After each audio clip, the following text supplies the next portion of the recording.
Wow. It has been really just a major pain in the ass getting down here tonight. I can't believe it. And even now I've got this weird thing going on with my volume indicator, which is kind of a pain in the ass, right? It's like, I don't know if you guys can see this or not, but my volume indicator is always kind of popping into my screen here. And yeah, see, there it is right there, right?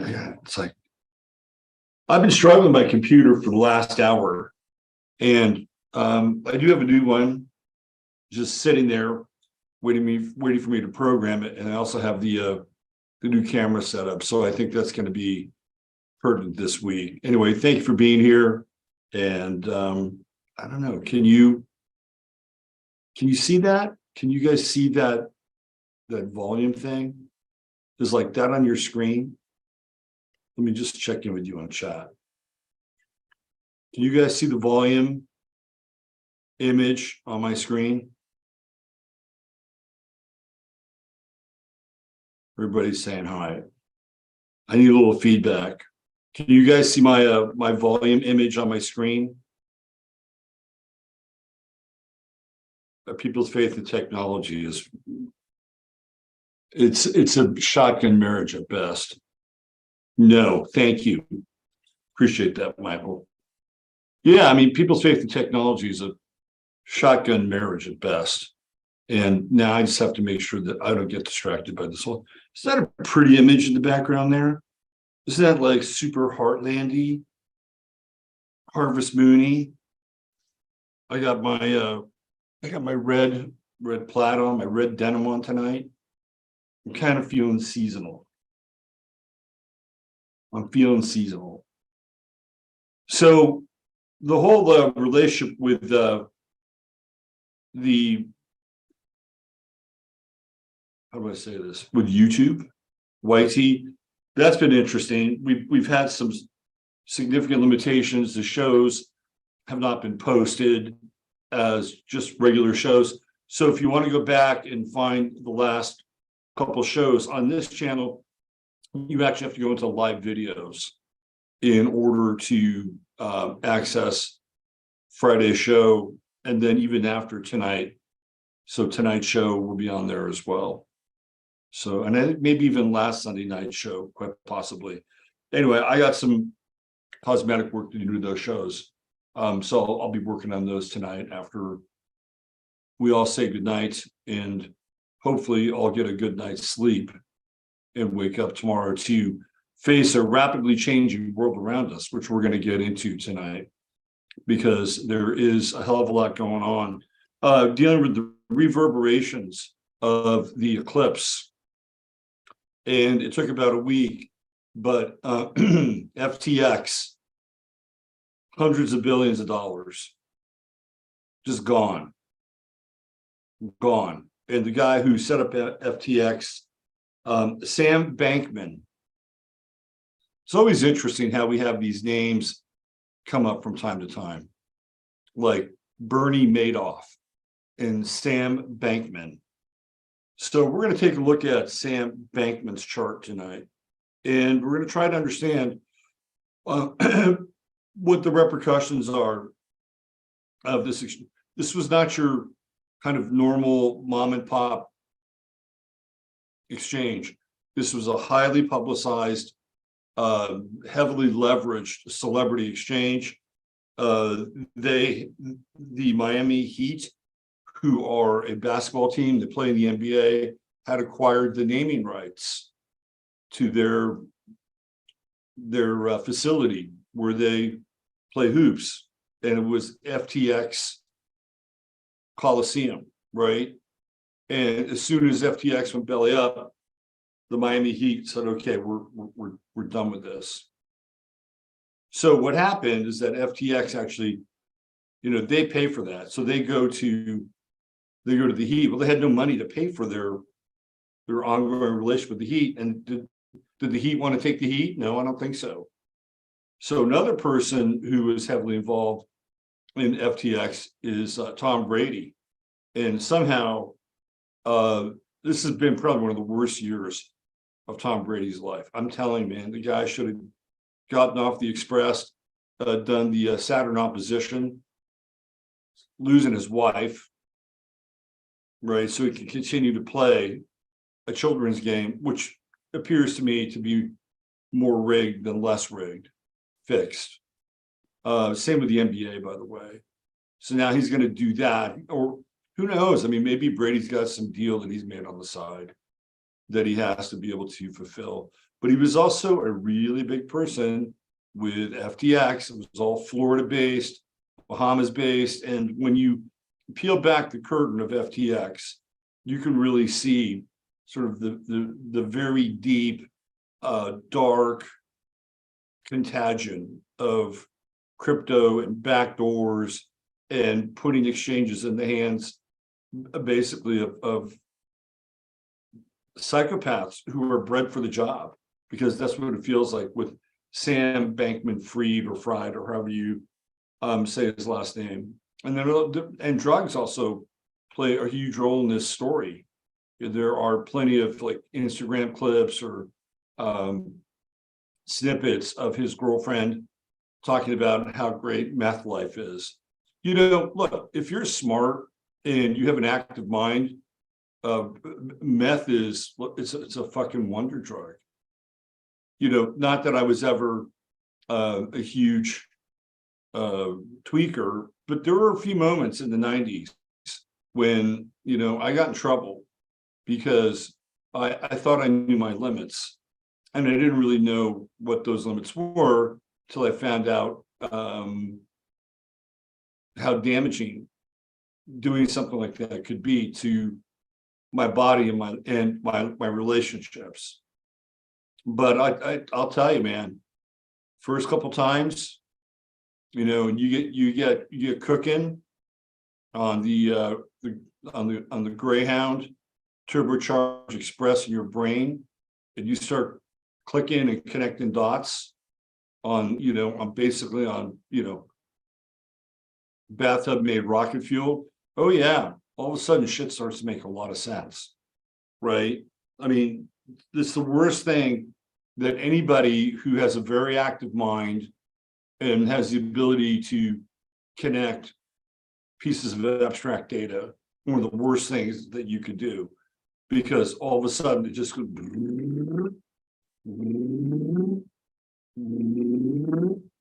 I mean, you could start off from Napoleon Bonaparte and end up in Android's Dream of Electric Sheep, Blade Runner, and connect every single fucking dot along the way. And the person who's next to you says, "Oh my God, it's amazing," or "Oh my God, you're fucked up," right? But that's what they were doing. These super hyperactive brains who were behind FTX were basically using math, right? And who knows what the high grade, what the grade for the meth was. This all gets into Pluto and Scorpio, right? This is what we're going to cover tonight. We're going to get into some millennium and millennial territory. We're going to talk about Sam Bankman. We're going to look at his chart. And we're also going to just take a look at millennials in general and, understand the influences that they were born under. And we're going to kind of swing around and bring Kyrie Irving back into the conversation, because he's one of the first people in his millennial generation that is addressing them as a generation. And what's interesting is that when you hear Kyrie talk, he doesn't talk about, how do I say this? He doesn't talk about his experience as being a Black experience or a Hebrew to Negro experience. He talks, and I'll play you the video when we get there. He talks about millennials, basically says, find your tribe, right? How many times have we heard that? Find your tribe. And then he starts to admonish the millennials, and he says, we've got to do better. He basically says, look, the fate of the world is on our shoulders. These are Kyrie Irving's words. You'll hear him. The fate of the world is on our shoulders. And if we don't do something, we're going to lose this world. Like, that's taking a huge amount of responsibility for what's going on in our simulation. That's my word for it, is the simulation. Not quite the simulation. It's too cheap.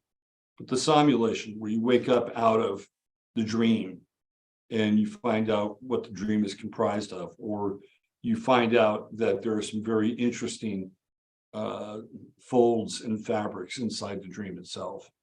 So this is what Kyrie Irving is doing. And something very big is shifting here. And look, I'm going to probably get into territory tonight that might get me in trouble. It is what it is, right? But when things start to happen and the event cycle and the event canon begins to unfold in a particular way, you have to be able to talk about it. So I'm going to try to bridge the gap between Sam Bankman, Kyrie Irving, and some of the discussion that Kanye West has been having, which, by the way, is Kanye West did I was trying to find it later in the show, but he did a interview with some dude. I don't even know who the dude was, but he did an interview with some dude. And it's about 10 minutes, but there's, I think, roughly about a 2.5 minute clip where basically he says, I've got nothing left to lose. He said and these are his words, they sacrificed my mother. What about Michael Jordan's father? What about what happened to him? What about Bill Cosby's son? Oh yeah, a lot of people go missing in Hollywood, don't they? And then he starts to talk about this idea of the trauma economy, the monetization of trauma, which everything is built on trauma. It's all built on trauma. From the first moment you take your breath, it's built to some degree on trauma, unless you're lucky enough to be born like with those dolphins somewhere. What is it, like in the Black Sea? That was my fantasy when my kid was about to be born. I kept watching these women giving birth to these children, like literally in the fucking ocean with dolphins. And he's gonna be a Pisces. So I thought, well, this be great. Like how could we do this? How do we get to Russia so he can be? And my ex-wife is like, what about me? I mean, she was the one who pointed it out to me. She must have had some interest if she pointed it out to me, right? And of course, me, I'm like, yeah, let's go. Let's do this. Let's have the dolphin midwives. So we didn't quite do that. We settled for a water birth in San Diego at a water birthing center. Well, I think it was the only one at that time that was accredited, and even that didn't work. It was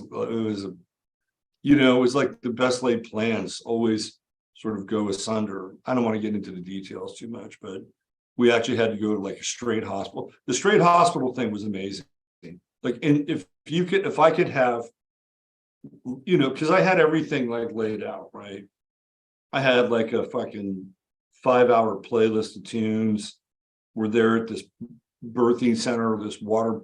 my kid's going to be a Pisces, he's going to be born in water. And then the dilation thing is just not happening. Just not happening. Then we hit the road.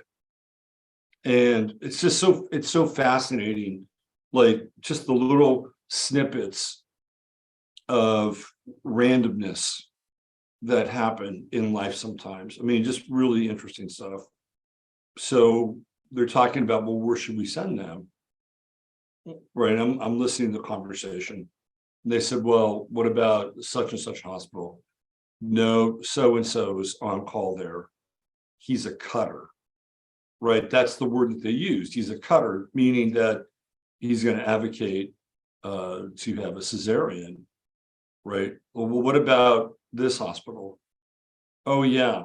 Yeah, that sounds like it could work. So literally we had to get up and, move to this hospital out of this womb-like birthing center where there was the tub and my fucking 5-hour playlist, right? I'm like, oh shit, okay. So we go to this hospital and I can't even tell you how different it is. It was just like, it was like we were on another planet. It was like we were in a different movie. We go from one movie to this other movie, and the other movie is like really intense and kind of frenetic and way more sterile, but they were cool. They were cool people. And we got there and, my ex she wasn't really ovulating, she was, I'm not ovulating, whatchamacallit. She wasn't, her cervix wasn't opening enough, right? So it was a little problematic. Dilating, thank you. She wasn't dilating. So all the things that we thought that we could avoid, we now suddenly we're doing them. We go into the epidural, right? The epidural comes in, and all those things that we had worked for months to avoid, now we're having to face those things. And I remember the doctor who was on call, he was actually quite amazing. And his last name was Simpson. And he was, at that time, one of the world's foremost experts on forceps births, right? So this is what was happening with my son. He was actually turned sideways, right? So his head was too big to come through sideways. So, they were first of all trying to get his mom to dilate enough. And that was even an interesting process. It was me and the doula and, my ex-wife, his mom, just breathing intensely, pushing. So she finally got to this place where it looked like they could do something, right? And I just remember it was one of the most instructive conversations I've ever heard in my life. The guy who was running the floor, who's a doctor, said, I think we should cut her. I'm listening to this, right? I'm listening to this. I think we should cut her. And that was the one thing that we didn't want. And the doctor who ultimately performed this forceps birth, he was so cool, right? He didn't react. He didn't get anxious. He didn't get in his face. He just very calmly, very matter-of-factly, he said, why don't we give her about 30 more minutes? I've seen cases like this. And they've actually straightened themselves out. And what do you know, within 30 minutes, there was the window to go ahead and do something. So meanwhile, they know that it's going to be a forceps birth. So they call all these people, they get on the phone and they're calling obstetricians. I can see the people that will deliver the kid. So it's like, here you go. Here's an opportunity for you to look and watch and learn. So my son's arrival was a classroom for all these doctors who were, studying, doctors in the wings, and they're there to watch this guy do his magic with forceps and suction. And it was a very intense deal. It was very, very intense. And we were just coming off of the full moon in Virgo. So there was, everything started on the full moon. As an astrologer, it's really interesting to see how many births are triggered by eclipses. I have a lot of, you're either just prior to the eclipse or on the eclipse. It's more common than you think. And clearly during this cycle, it started right on the full moon. And like, that's when, my ex-wife went into labor. And literally we went from like the full moon in Virgo and then going through that, which I think was about like 16 degrees or something, to the moon being in Libra, I think at around 15. So it went through a whole lunar cycle before we were done, but she got into labor on the full moon. There you go. There's the full moon right behind you. So the best laid plans, right? And yet, out of that situation, we probably couldn't have had the more right or better person to help us through that dilemma. So it's really interesting to think about how sometimes things don't always work out, but then they do in their own way. Like there is in my humble opinion, there is a higher guidance and higher intelligence that is wanting to work with us and to interpenetrate our affairs. And sometimes we have to let go of the things that we think are right, or the things that we think are, how they should be, right? Because in our mind, well, in my mind, like, well, fuck, we should be in Russia, hanging out with, Svetlova, the dolphin midwife, and the dolphins. But so then we settled for a SETI, and I'm like, you don't know how hard I was like trying to figure out how can we have this dolphin thing. Man, if my kid had this dolphin thing, he'd be fucking amazing, right? Plus it'd be cool, Then I don't know if you've ever seen the video footage, but these kids, once they come out of their moms, I've seen it. They come out of their moms, the dolphins are swimming around, kind of, little nose here, pulse the sonar waves here. And then boom, these kids pop out and they start swimming. It's like they go right to the top. It's like, that is so fucking cool, right? All right, so here's the deal. If you can get pregnant and you can go have a dolphin birth, I would love for you to do it. I can't highly recommend it because I don't really know what it's like, but it looks pretty fucking cool. But at the end of the day, it worked out fine. We were at the right place with the right person with the right skill set, and sometimes we have to let go of what we think is, our path or our plan. And there's something to that, right? We're all big on intentionality, and we're big on maximizing whatever it is that we have here. But there are times where we're not the only game in town. And it's really important to remember that. Okay, enough of that. I've been talking for a while. Let's check out how you guys are doing. Again, thanks for being here. There she is. LA Bliss, the world of bliss.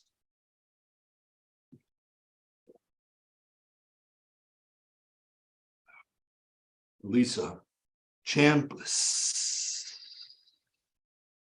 At least I gotta do something. Lisa is a multi-talented, multifaceted, multi-dimensional entity.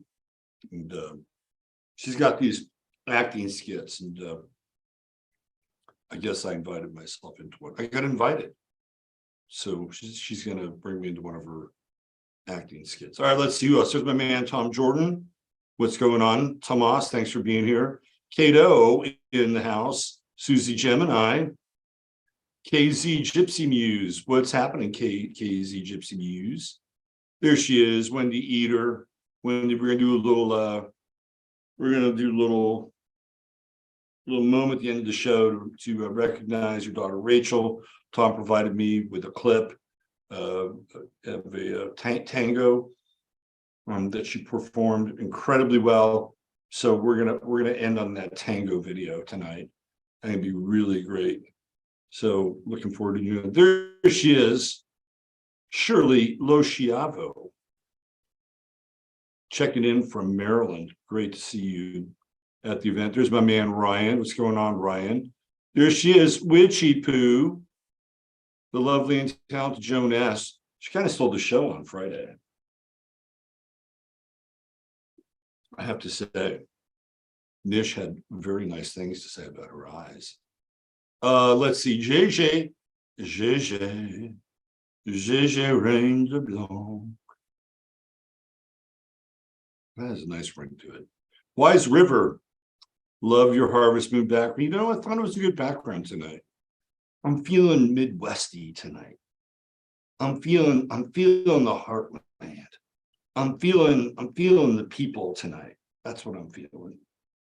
Cue up Bruce Springsteen, Nebraska. Oh, I hate that record. So no, here, hate's a strong word. It's a very, I think, evocative record. Perhaps it's been clouded by my experience of Bruce Springsteen. All right, who else do we have? Love of Scorpio. What's going on, Love of Scorpio?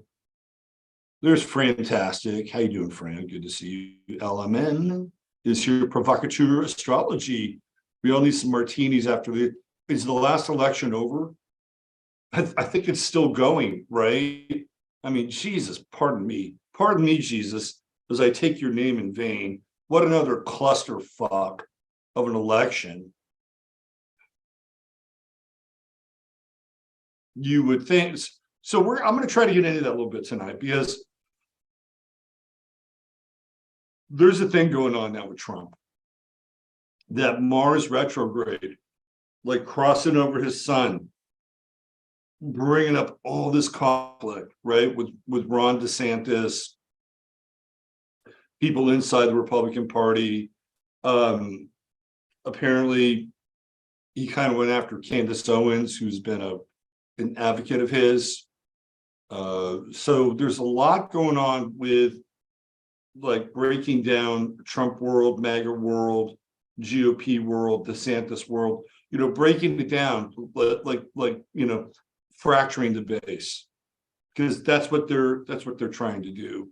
And I am not a huge Trump supporter. Okay, I think he's a great disruptor. And can disruptors be leaders? They can be, but they got to go all the fucking way, right? I mean, if you're going to be a disruptor, you can't stop halfway. You know, you've got to have. You really have to have, in a lot of ways, the heart of a tyrant. And I don't think Trump is really a tyrant, much to other people's dismay, who think Trump is a tyrant. Honestly, I don't think Trump was enough of a tyrant. That's my feeling about the whole thing. He could have been way more tyrannical and way more effective. What do we got? He wasn't even all that tyrannical, and yet that's the message that we got. You know, that's the scenario. Anyway, we're going to look at Trump tonight because there's division now, and you know, we all ask ourselves the question now. Well, is this just all planned? Is this just all planned? Is this how it's going to go? Is Trump supposed to be doing this? Is he now in some kind of kabuki dance with Ron DeSantis? Remember, Ron DeSantis is a Virgo. Trump is a Gemini. And even though they're both ruled by Mercury, those two signs don't always get along. They have very different intentionality, right? Very, very different. Virgo, I've said this before, is much more tied to results than Gemini is. That doesn't mean that Gemini can't be tied to results. Of course they can. But Gemini would be very happy picking something apart and pulling it apart and then putting it back together. Sometimes you put it back together just to do it, just like figure it out, right? But a Virgo would take it, pull something apart, not only would put it back together, but let's add this and let's add this and let's add this and let's tweak here, let's tweak there so we can make the thing better. Like Virgo is all about trying to make the thing better. And sometimes it's annoying as fuck. You know, if you have a Virgo friend who wants to make you better, it's annoying as fuck. Meanwhile, your Gemini friend will sit there and cackle and laugh and gossip with you, and they don't really care about making things better. And again, that's not true for every sign, right? Not everybody born under every sign, those two signs. But I think that's really the fulcrum between the two signs that are ruled by Mercury. One wants to make something better. The other one is interested to understand how things work and acquire more information. Not always with the goal to make anything better, by the way. Gemini can be just thrilled to understand how something works. I get it, understand it now. And then they move on. So they are signs in mutable conflict with one another. And I saw Trump last week give a speech. Sounded to me like a campaign speech.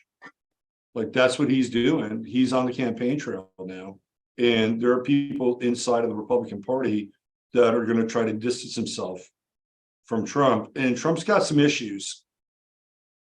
He has some issues. And I'm not a huge Ron DeSantis. I mean, look, I think they both work for the same people. If you really, really want to know, like deep down inside how I feel, they work for the same people. They pass the same laws. They've been to the same walls, right? They've worn the same tiny hat. They work for the same people. Sheldon Adelson gave Donald Trump a shit ton of money. Sheldon Adelson gave Ron DeSantis a shit ton of money. And really, between Trump and Adelson, I mean, DeSantis, he barely won. I think he won by like, what, 1,500 votes or something really minuscule. Like he won by the skin of his teeth in Florida. And Andrew Gillum would have self-destructed anyway at some point. I mean, I think we saw where Andrew Gillum was headed. But so they have a lot more in common than they don't, but they also both want to be the guy, right? They both want to be the guy. So I don't think this is necessarily a kind of WWE wrestling match, although clearly it has the hallmarks of some of that. I really think Trump wants to be the guy. Trump wants to be the guy. He's always wanted to be the guy. He's a Leo rising with Mars on the ascendant, and his sun is in the 10th house. And DeSantis will feel like he's earned the right to be the guy. That's the difference between Virgo and Gemini. Like look what I did. And you look at DeSantis's record. It's way different than Trump's. He's been, he served in Iraq. He's got Navy time. What is he? He's a Yaley, probably Skull and Bones, although nobody's ever made an official connection. There is another group that he does belong to. And they both have taken the knee, the Adelson knee. So we're going to look at some Trump tonight, but the elections are. We're still in that eclipse cycle, and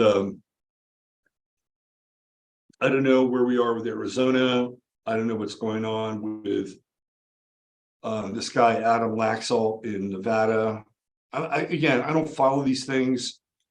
I mean, I do and I don't, because I don't want to get caught up in the loose drama of this bullshit. But at the same time, we have, I don't know about you, but I have to know kind of what's going on so I can talk about it and have a relatively informed take on it, right? But we're still going through this big eclipse energy, and we don't know where this whole thing with FTX is ultimately going to land, because it's a big deal. I mean, this is kind of like, Depression era. I mean, the other thing too with FTX is that they were also laundering money through Ukraine. This is a huge, huge deal, right? So on Sam Bankman-Fried's girlfriend side, her mother is connected right in with Hillary Clinton, right? And then they're actually using FTX to launder money through Ukraine and then come back. And the rumor is, okay, now I'm not saying this is fact. So if anybody is listening, if there's any algorithm tuning in, the rumor is that money was coming back into the Democratic Party. Now, when you think of the timing, right, one of the things that you have to have a lot of is what for elections? Money. Money. Why do you need a lot of money for elections? Do you think it's to run a bunch of TV ads, to run a bunch of newspaper ads, to send out a bunch of flyers? No. You need a lot of money to influence people. You need a lot of money to be able to pay programmers to do things with algorithms on social media networks. So let's go back in time a little bit, shall we? Mars retrograde. Oh yeah, let's go all the way back to 2020 when the true node was in Mars. Yeah. And what was going on then? It was a world on fire. Statues are falling. Cities are burning. People are stunned, shocked, traumatized. I remember looking at that. I'm like, I was so embarrassed and ashamed of our country, of this country during that time.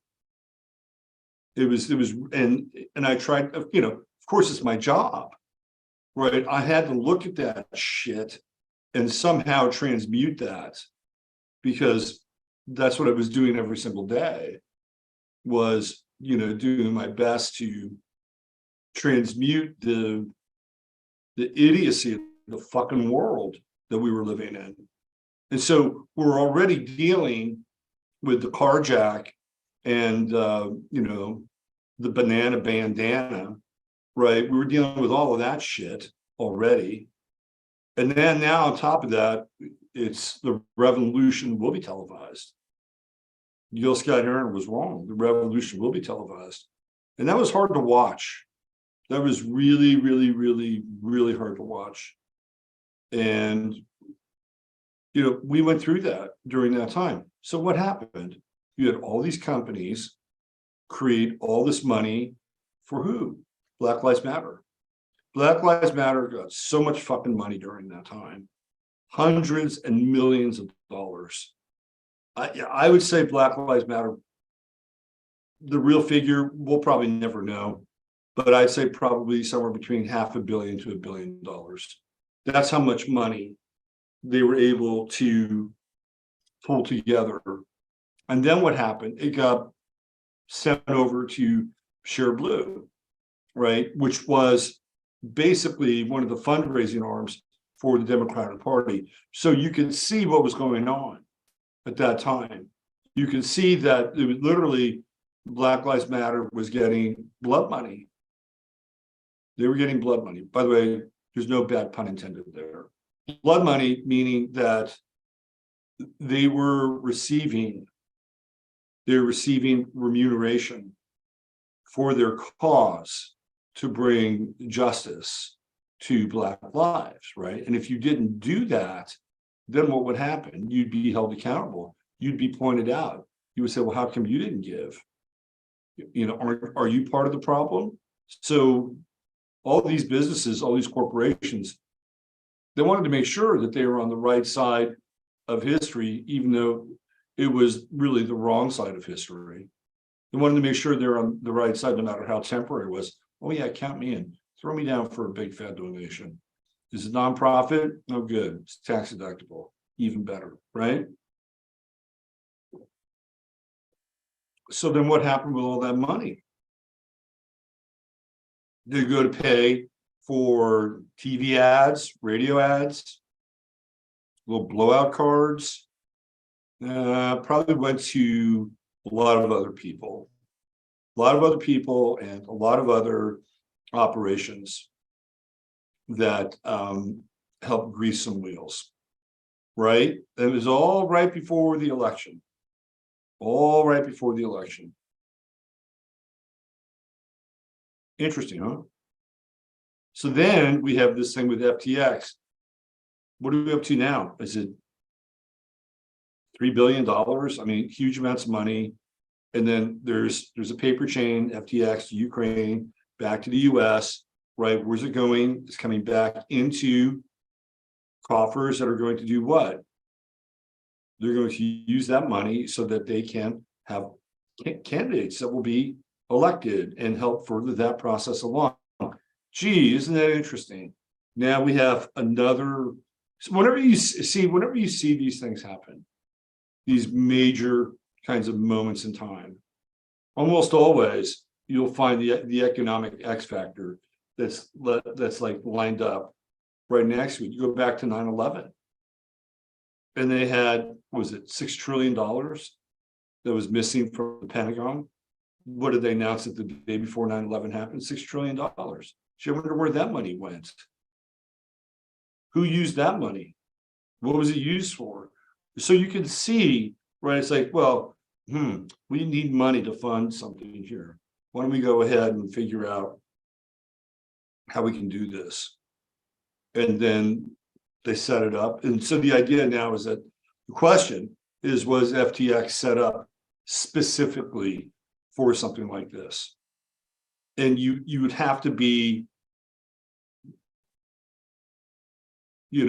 just falling off a turnip truck yesterday to not believe something like that is highly suspicious based on who the players are, the timing around all of it. And here's the other part. And this is the part that I think is the hardest part to look at.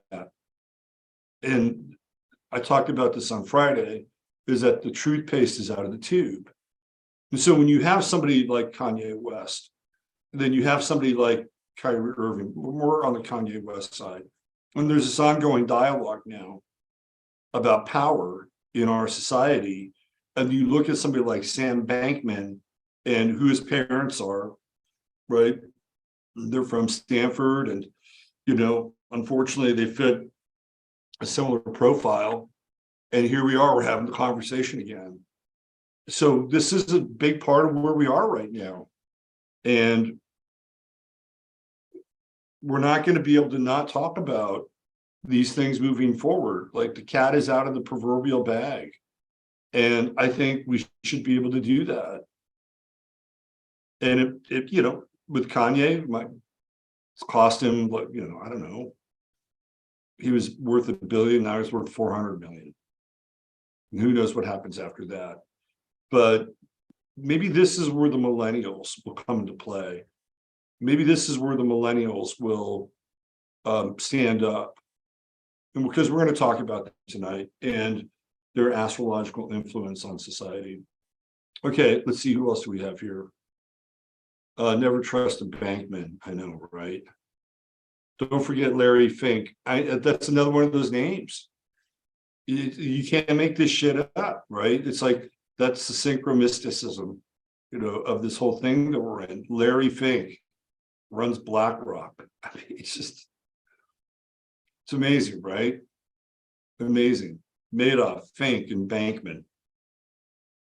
All right, who else do we have here? Let's see.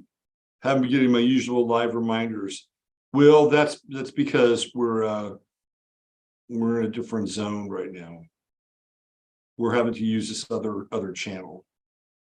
So I apologize for that. Try to sign up for this channel for now, which is Robert Phoenix Astro Plus.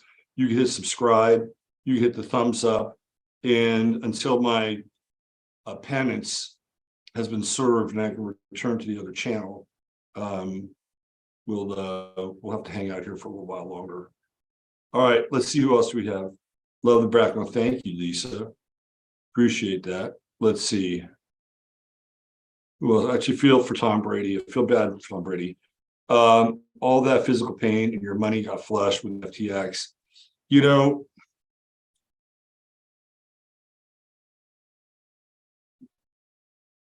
Tom Brady is probably in a world of hurt that he's never been in for a long time. I mean, if you think of Tom Brady, this guy has lived the American dream, or at least somebody's version of it.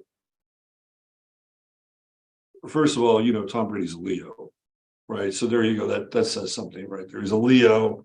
So he's coming into the world with, a sense of, I don't use the word leonine privilege, but Leos, when they know who they are pretty powerful people. Just ask our friend David. the Leo king. If you're a Leo and you know who you are, like that's a really powerful astrological role to play. Leadership and love and talent. Whether it's athletic talent, because Leos are athletically talented. They can be musically talented. They can be artistically talented. It's a good sign to be born under. In fact, I think it's one of the better signs to be born under, to be honest with you. But so he's had all of that, right? He's got a Sun-Saturn square, a Sun-Saturn conjunction. So he's had longevity as well.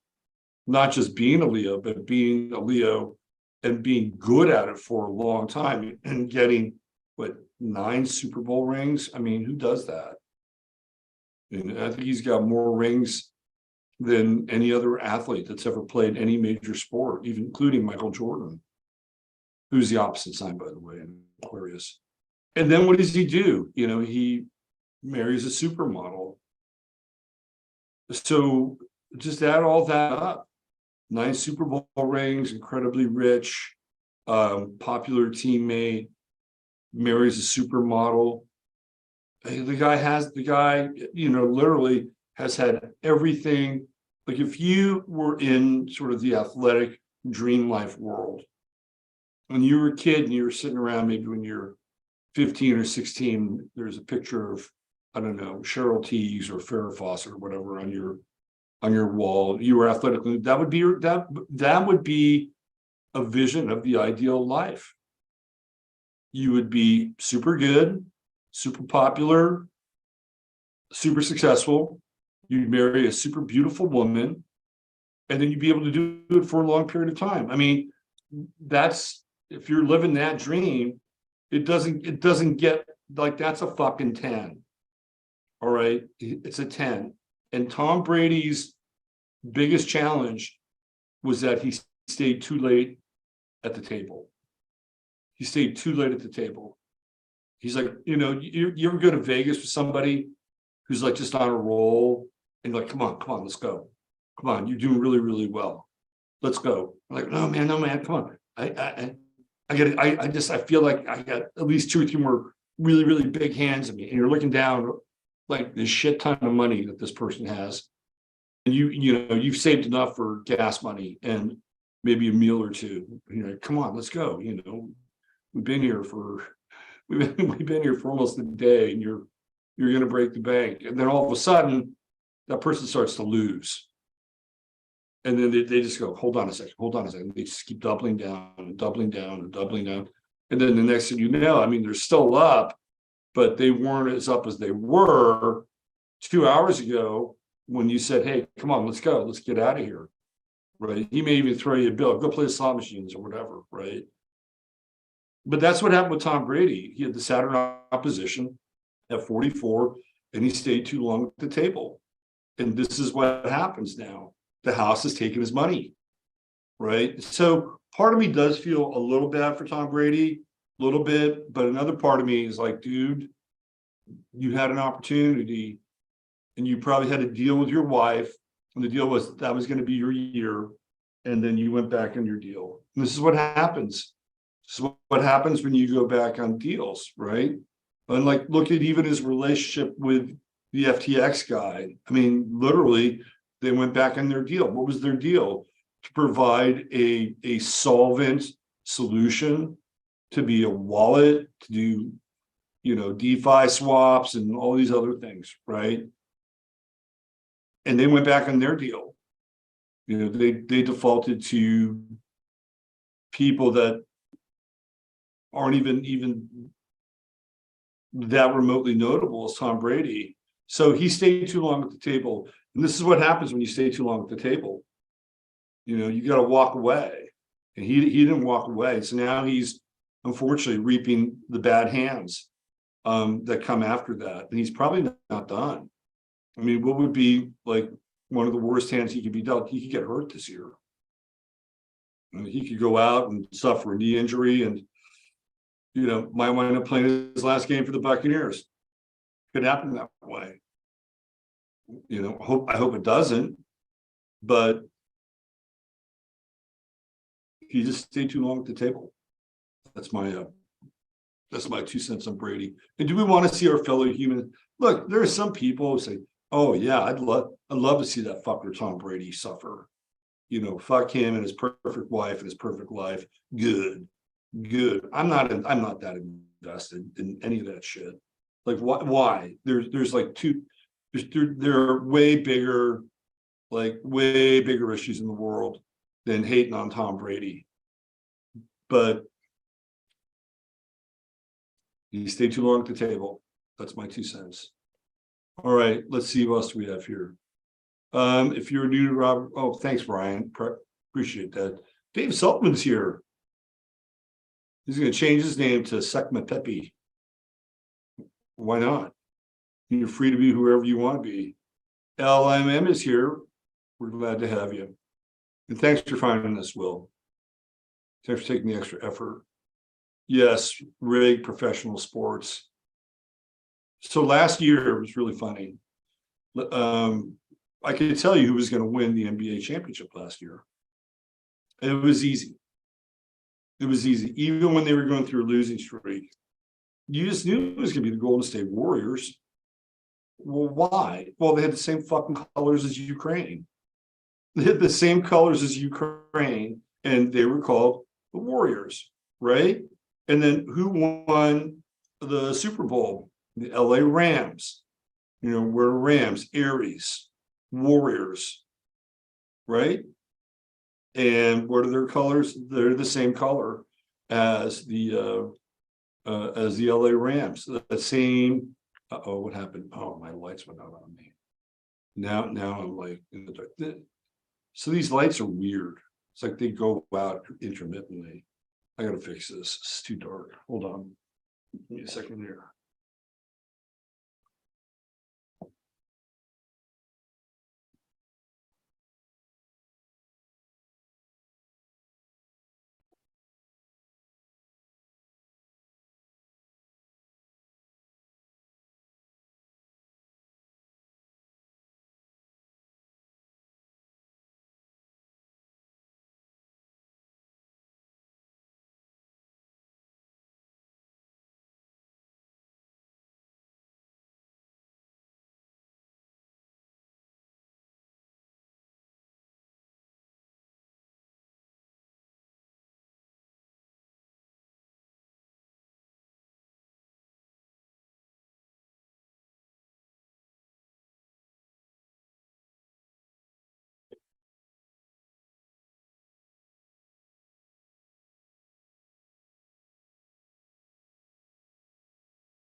All right, let's try that.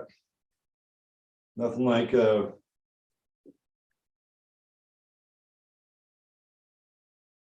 little technical glitch. Sorry, you can see my blue jean butt.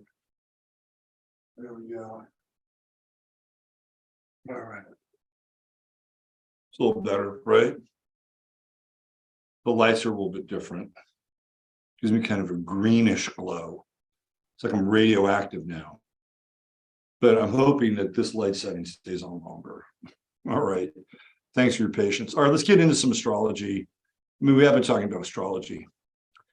Oh, by the way, if you want to put some money on an NBA team to win the championship, put some money on the Phoenix Suns. Put some money on the Phoenix Suns. Not because I have any betting interest in the team, but they have made a major ownership change where their owner has been forced out because of things that supposedly are based on bad behavior. Bad behavior. And the NBA is literally forcing, I mean, the whole thing's fucking ridiculous. And they're doing it so they can get LeBron James and his buddies to ultimately run the Phoenix Suns. So if you want to make some money, put some money in the Phoenix Suns. Let me just change this up here. And they're as far as the NBA goes, they're a decent team. But this is more about politics than anything else. All right, let me just change the city. We're getting into the chart of the moment. And once again, thank you for being here. And hope you enjoy my radioactive glow.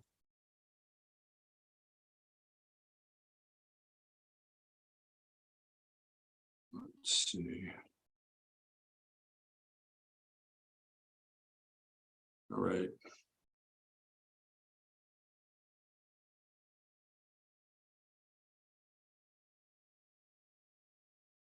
So we're going to look at where we are astrological wise, astrologically wise. Come on, you can do it.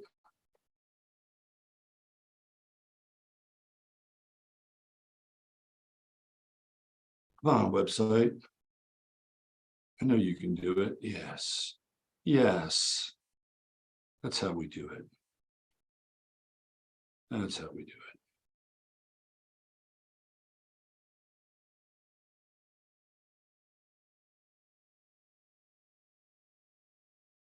All right. So for the first hour, I was very, very Gemini-like, lots of talking. And now we're going to feel. We're going to get into that Cancerian feeling mode. We're going to feel deeply. Cancer rising. Interesting, very interesting sign. Very, very sensitive. Very sensitive. By the way, if you're looking for some physical markers for men and women with Cancer rising, both of them have either barrel-chested, men are barrel-chested with Cancer rising, and in most cases, Cancer rising women, big boobies, right? Not in all cases, but in many cases, big boobies. And that has to do with the chest, right? It's the chest area, and Cancer is going to be ruling that chest area, right? Also, rules a few other things too, but right up in here, and the Gemini below it, the lungs. So you'll see people with, on the male side, kind of barrel-chested. Women, of course, very maternal. You got the maternal power with Cancer rising. And this would be a good time to talk about this. For a long time, I would get late Gemini rising people, and I've mentioned this before, but late Gemini rising people and Cancer rising people. I mean, they were, I just without fail, these would be the people that would reach out to me for readings. And I'm trying to figure out why do I keep getting all these people that are kind of clustered in late Gemini and then Cancer rising. And I thought, well, for Gemini, I think for them, they think it's interesting because they get to find out more about who they are. And they love that, right? It's like, oh, I want to know about this. I want to know about this. And how does this connect? And how does that connect? Right? All those things with Gemini are part of the story, but not all the story. And with Cancer, there's also this idea of self-knowledge about theoretically how to be able to be in the world. It's one of the more, I think, challenging signs to learn how to navigate to be in the world with. But even with those kinds of rationalizations, I don't think that was ultimately the reason why. And to this day, I still get a fair amount of Cancer rising in late Gemini people. It has to do with the midheaven. It has to do with Pisces on the midheaven. And in a lot of cases, they would feel like, well, I don't know where I'm going in the world. And that would be really defined by Pisces. I'm like, oh, that's interesting. They're looking for direction with a midheaven that is at times directionless. So then I went about going in and going into celebrities, people that we know, right, with either Pisces on the midheaven or Neptune on the midheaven. Here we have both. And what I was able to find was, and I've talked about this before, was actually very eye-opening, and that the people that had Pisces on the midheaven or Neptune there were extremely creative, like very, very creative composers, painters, sculptors, conductors, like really like high level artists. Like, oh, that's interesting. And I thought there would be some degree of social reformers, some, but mostly artistic types. And I thought to myself, well, that's an interesting approach to the world, is to develop one's artistry or one's capacity to be creative. And there's also a link to that process in mysticism, which I've talked about it, and how they're both linked together with some key factors. If you're going to be an artist, you have to have some degree of faith.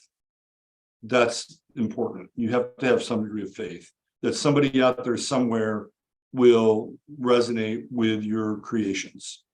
They'll buy your art or whatever that thing is, right? So you have to have some degree of faith in what you do, even though you can be incredibly insecure at times.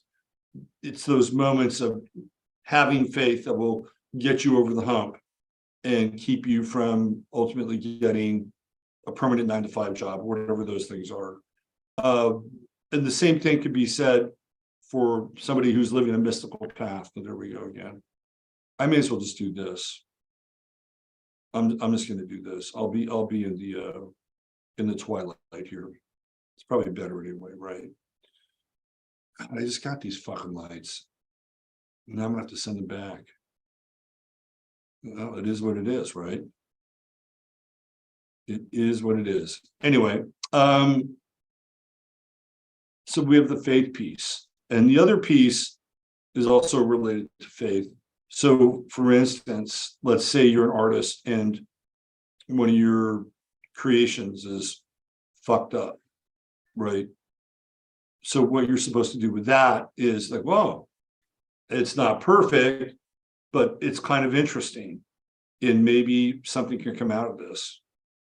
And that's the same thing with the mystic, somebody who's following a mystical path who fucks up and says, oh, well, I fucked up. But instead of judging myself and going to confession or wearing a hair shirt, you say, okay, well, what do I need to learn from this? This is kind of a beautiful mistake in a lot of ways, right? So there are all these things tied together with Pisces on the midheaven. And so a lot of you folks who have Pisces on the midheaven have been dealing with Neptune, and there can be a lot of trepidation. And I would say have faith in whatever it is that you're doing. And the more that you have faith in it, the better it's going to work out.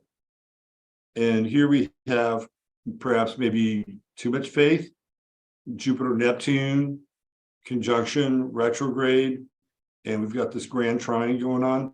Maybe it's the energy of this grand trine and the kite pattern that is helping us get through like some very squeaky times right now. So, ride the wave, ride the energy. Now, I think what's going to be interesting here is by the end of the week, Venus goes into Sagittarius. That's going to be fascinating. Like the early degrees, I think will be, I think there'll be standard kind of Venus Sag moments. It'll be sovereignty and truth and revelation and relationship. Anybody who has Venus and Sagittarius, I'm telling you right now, you cannot be with liars. You can't be with a liar. You must be with people that will tell you the truth, even if it's painful, even if it's just dreadfully painful. You'd rather have that than live with a lie. And that's liberating and freeing. right? So if you have Venus and Sag, you as an individual also need to be able to kind of roll with that yourself. So that's who ultimately you attract in life. You attract people that are going to resonate with your authentic and truthful and honest connection and agreement and relationship. Then there's some freedom. There's a lot of freedom. There's an incredible amount of freedom and truth. Incredible amount of freedom. You know, there were times in my life, I'll just be honest with you. I was way less than truthful than I should have been. And that was like when Scorpio was on transiting my ascendant. I'm not going to blame it. Not going to blame it on Pluto and Scorpio, but there was a time where it was like, well, do as thou will, and I wasn't always the most truthful person. And I just remember how difficult it was to maintain an inventory of non-truths. Like like always had to remember. I always had to remember what I said, who I said it to, under what circumstances. Like, it's way more fucking work than just being able to be truthful. Like, when you're able to be truthful, it's you don't have to worry about all the baggage that goes along with it. It's very freeing. It's very liberating. You don't have the psychic weight, bogging you down. It's just it works that way. And then what happens is that you hope that once you get to that point, it's a lot easier to choose people, to be with people who will reflect those values. So when we see Venus move into Sagittarius, by the end of the week, we might be witnessing some very hardcore moments around indignation. Now, what's going to happen is that as we move through Venus and Sag, that it's going to, in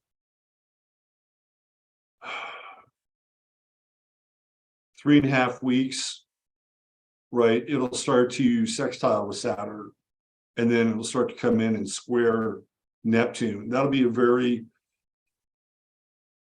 very interesting kind of dynamic, right? Because at that point, do we want healthy truth? Like, it's like, okay, don't tell us something just because it sounds good. Like, don't sugarcoat or candy coat this agreement or this relationship that we have with the truth, because that's when you get into big trouble with the Venus, Neptune, Jupiter square. But with the sextile to Saturn, it's like, okay, we can have an adult conversation. Let's have an adult conversation about this. And the other thing too that's interesting is like the heavy duty scapegoat energy that goes along with Jupiter and Neptune in Pisces. And it's elevating the scapegoat.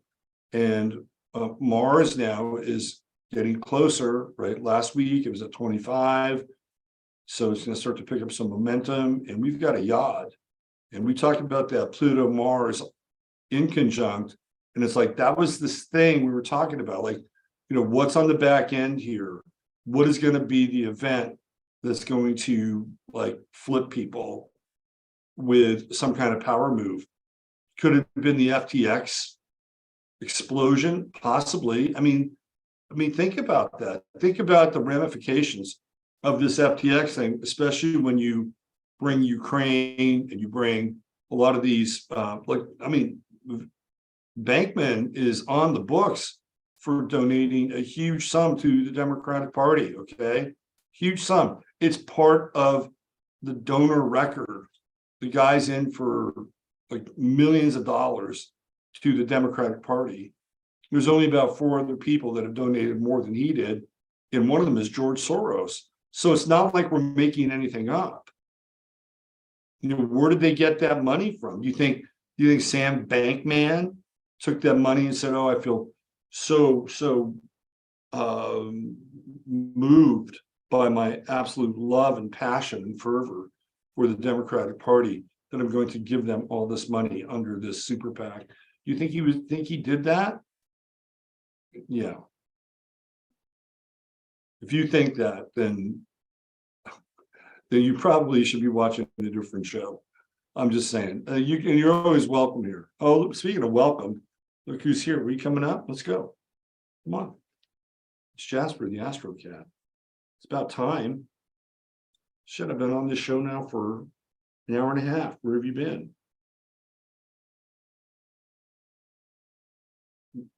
You just felt it, huh? Just like lose the moment. Is that it? We're going to be talking about the Democratic Party. Jasper's never told me. I think he's democratic. Are you democratic? Are you a democrat? Or are you a demigod? Huh? Say hi to your friends. You kind of fit in nice tonight with the green screen. Look at you. Yeah.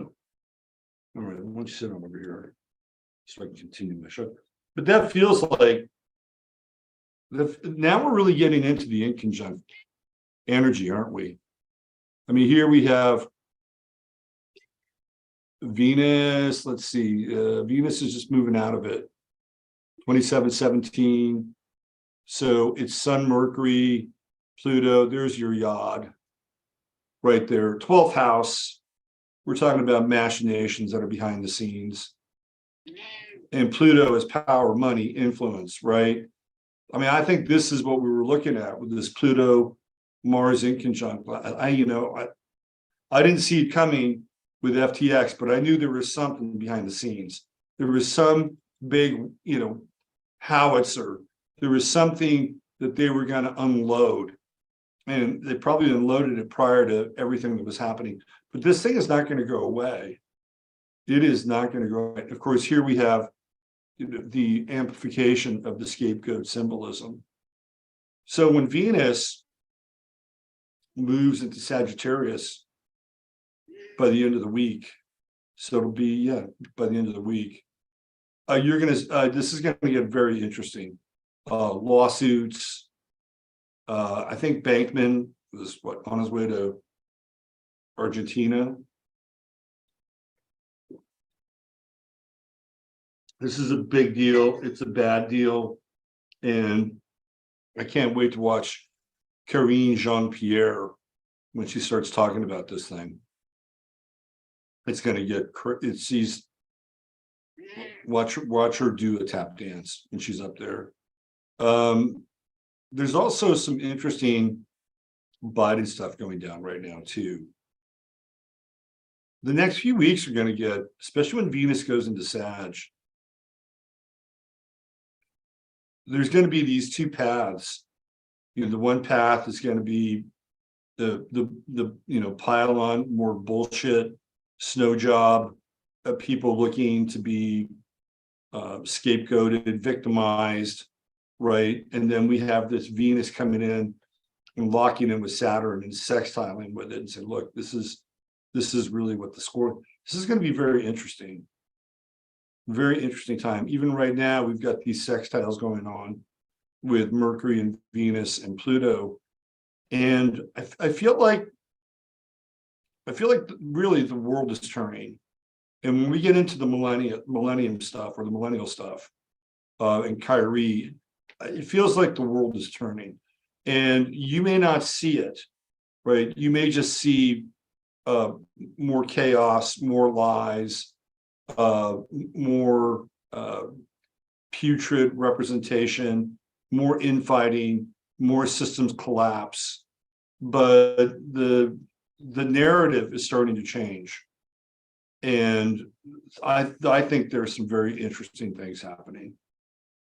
And I don't know if it's going to help us in terms of where we're going financially, where this snowball ultimately stops rolling, right? But I feel like we now have other voices that are entering into the conversation about the world, the nature of the world, what we want from it, and where we've been. I think these conversations are just getting started, and I'm actually quite hopeful about where this is all going. Once you open the toothpaste, you can't put it back in the bottle. So we got the moon in Cancer tonight, and maybe that's why I put up this giant harvest moon. And I like this grand trine. You know, this is a really good night for people to be intentional while they sleep. And maybe I should listen to my own advice here, because man, my sleep has been very rough. But if you wanted to have an intentional sleep, if you wanted to get a good night's sleep, tonight would be one of those nights, right? Do everything.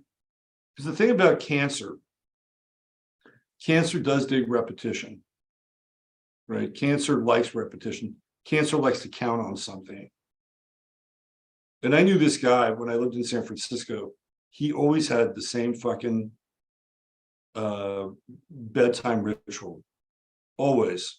So I lived in one of these Victorian flats. I think I've told the story before, but this guy would do the same thing every night. He was a runner, and he would go on these incredibly long runs, and then he'd come back and he would take a long bath, and he'd be in the bathtub. We had a big, like, clawfoot bathtub. He'd take a long bath, and I think he would smoke a J, and he would have warm milk and I think nutmeg and I think honey. That was his thing every night. Every night, the long run, the hot bath with Epsom salts, the joint, and the hot milk with nutmeg and honey. That was his thing. Every single night. I can't remember if he was a Cancer or not, but Cancer likes repetition. So if you're somebody that wants better sleep, you know, have sleep rituals. You know, if you're into that, and you know, it's not necessarily, you know, full moon or new moon. So we have a descending moon. Should be able to set something up, right? So maybe this is the night where you want to be, okay, well, what is my sleep ritual about? What do I need to do every night? What time do I need to go to bed by? It's like, Robert, get your fucking show going so we can go to bed. I'll try to get finished by 10:30 tonight. So you, my peeps on the East Coast, 9:30 my time, 10:30 your time. You peeps on the East Coast can get a good night's sleep. But if you wanted to do something like that, this would be a nice grand trine tomorrow. When you wake up, the moon will be either late Cancer, but at some point during the day, the moon is going into Leo. And it's always interesting to have the moon in Leo on a Monday, right? Because it's moon day and you're dealing with the moon in the opposite sign, which is the sun. And who knows, maybe if you're into college football, there might be some bragging rights for you on Monday. Who knows? But there can be a little bit of indignation with that moon, especially as we get into like Monday night and Tuesday when it starts to square Uranus and people are just squirrely as fuck. And then the opposition to Saturn, it's like, you don't tell me what to do. You don't tell me what to do. Jasper, you don't tell me what to do. That's Moon Saturn opposition. That's also parental problems. So for some of you out there who have some uneasy relationships between mom and dad, you might see those come up on Tuesday, Wednesday, and have to step in and be the Uranian mediator. But it also puts us into grand cross country, and that's on Tuesday and Wednesday as well. So that Leo moon is, emotions are high. I'm telling you, Tuesday, Wednesday, emotions are very high. Very, very, very high, especially Tuesday. Tuesday is one of those days where you're gonna, I think the theme will be, yeah, I've had enough. Fuck you very much.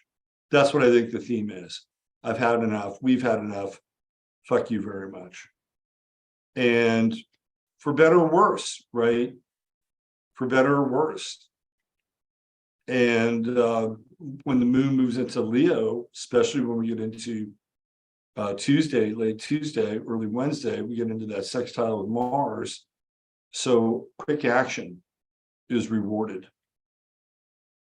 Quick action. Pay attention to your driving situation on the roads on Tuesday and Wednesday. Be alert. You'll be rewarded with quick action. So what do we make of this yod with Mars here and then Mercury, the sun's coming in? To me, that's some kind of exposure.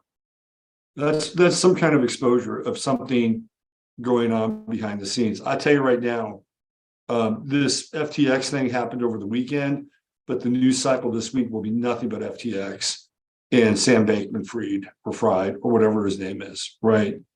It'll be nothing but that. We don't have a lot of fire in the sky. I think a lot of us are burnt out right now. The only thing we have is Chiron, mostly earth and water, a lot of water. So there's a high degree of emotion and feeling in the air. And it can be good feeling too, especially tonight. You know, program your sleep tonight. I would say program, but I would say find something that feels like you can do it again and again and again and again, right? Find something that works for you and maybe be intentional. We got a Pluto moon opposition, which can be very intense, especially when it comes to things like dreams and facing our fears. Luckily, by the time you go to bed and wake up tomorrow, the moon will have moved out of that opposition, and we're really dealing with most of it tonight, right? For some people, even with FTX, like, we don't know where this is going to stop. You know, Masaki would be a great person to talk about this with, because he's dialed in on this shit. And there are things that they were doing, that they were wrapping derivatives, and they were doing all kinds. They were basically gaming Solana. I mean, so this thing could go really deep, very, very, very deep. And when we get into a moon Pluto opposition, people's sense of security is really rattled, really, really rattled. Is this Depression era stuff?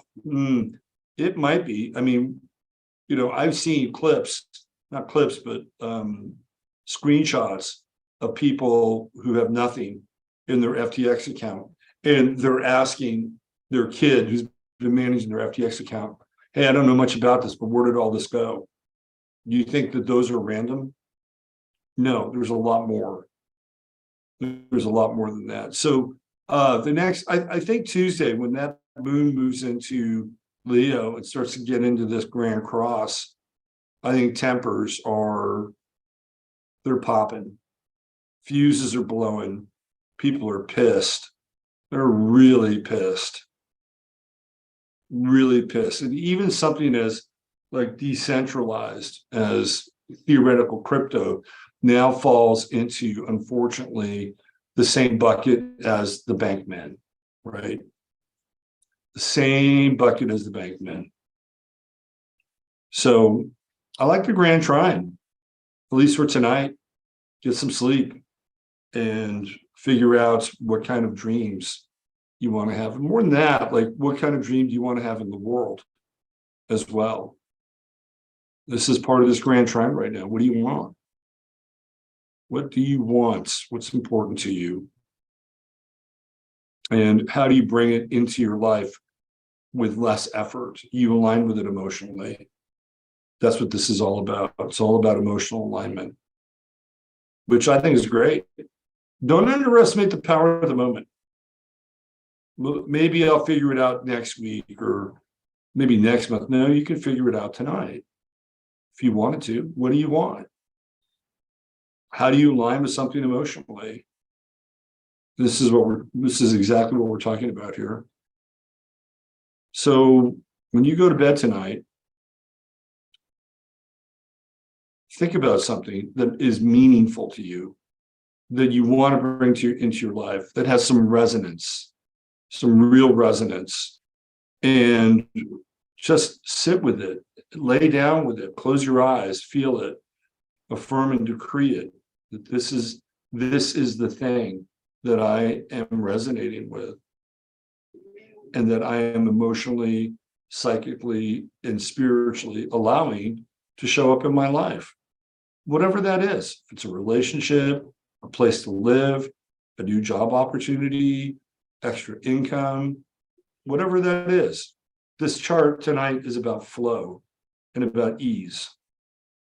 So align yourself with whatever you need emotionally and let it come to you. Tonight's the night. All right. So find out how, yeah, I'm pretty dark. It's getting dark out here in the prairie. Let's, speaking of dark, let's look at Sam Bankman. Sam Bankman-Fried. Let's take a look at that chart.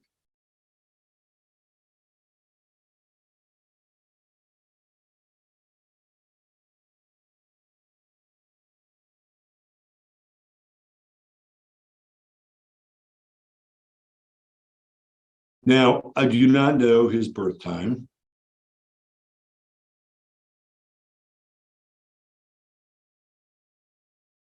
Sorry, Jasper. So we're going to put him at 12 noon, right up here. Let's throw some transits in there.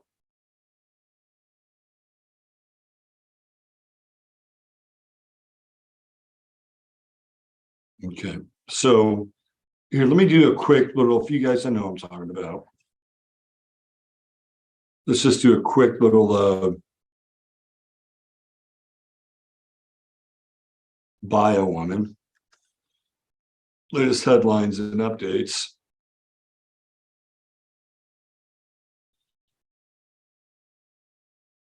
This is, so they're running everything out of the Bahamas.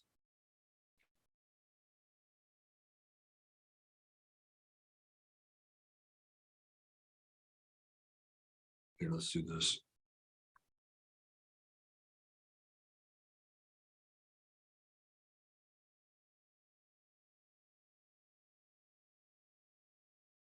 So this is from Reuters. At least 1 billion of client funds missing at a failed crypto firm, FTX. FTX founder Bankman-Fried secretly moved 10 billion in funds to trading firm Alameda. Sources. Alameda is run by his father, if I'm not mistaken. Bankman-Fried showed spreadsheets to colleagues that revealed a shift in funds to Alameda sources. Spreadsheets indicated between 1 billion and 2 billion in client money is unaccounted for. Executives set up bookkeeping backdoor that thwarted red flags. Whereabouts of missing funds is unknown. November 11th, at least 1 billion of customer funds have vanished from collapsed crypto exchange FTX. So Tom Brady, I'm betting Tom Brady has some money in that game. The exchange's founder, Sam Bankman-Fried, secretly transferred 10 billion of customer funds from FTX to Bankman-Fried's trading company, Alameda Research. The people told Reuters a large portion of that total has since disappeared. They said one source put the missing amount at about 1.7 billion. The other said the gap is between 1 billion and 2 billion. Well, it is known that FTX moved customer funds to Alameda. The missing funds are reported here for the first time.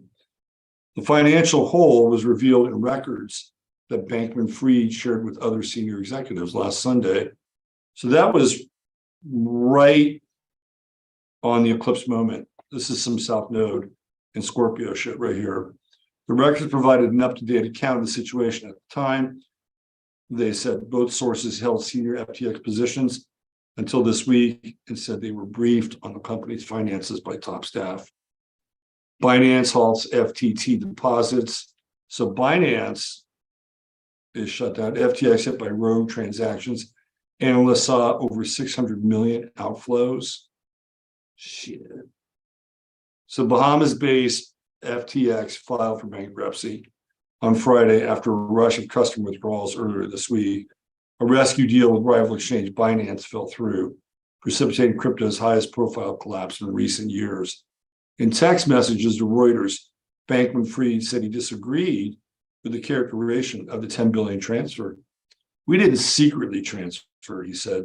We had confusing internal labeling and misread it. That's some lie shed, right? That's lie territory. That's Mars squared Neptune squared Jupiter territory. He added without elaborating, asked about the missing funds. Bankman-Fried responded, question mark, question mark, question mark.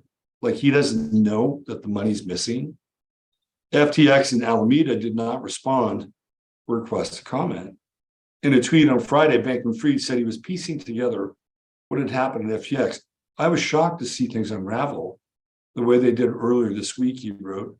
I will soon write up a more complete post on the play-by-play. At the heart of FTX's problems were losses at Alameda that most FTX executives did not know about. Customer withdrawals had surged last Sunday after Changpeng Zhao, CEO of giant crypto exchange Binance, said Binance would sell its entire stake in FTX's digital token worth at least 580 million, so they had their own token. Due to recent revelations, 4 days later, news outlet CoinDesk reported that much of Alameda's 14.6 billion in assets were held in the token. That Sunday, Bankman-Fried held a meeting with several executives in the Bahamas capital, Nassau, to calculate how much outside funding he needed to cover FTX's shortfall. The two people with knowledge of FTX's finances said. So he was trying to get Binance to bail him out, which did not happen. Wow. So this is huge, right? This is massive. Oh, we got to play-by-play together. All right, let's look at his chart.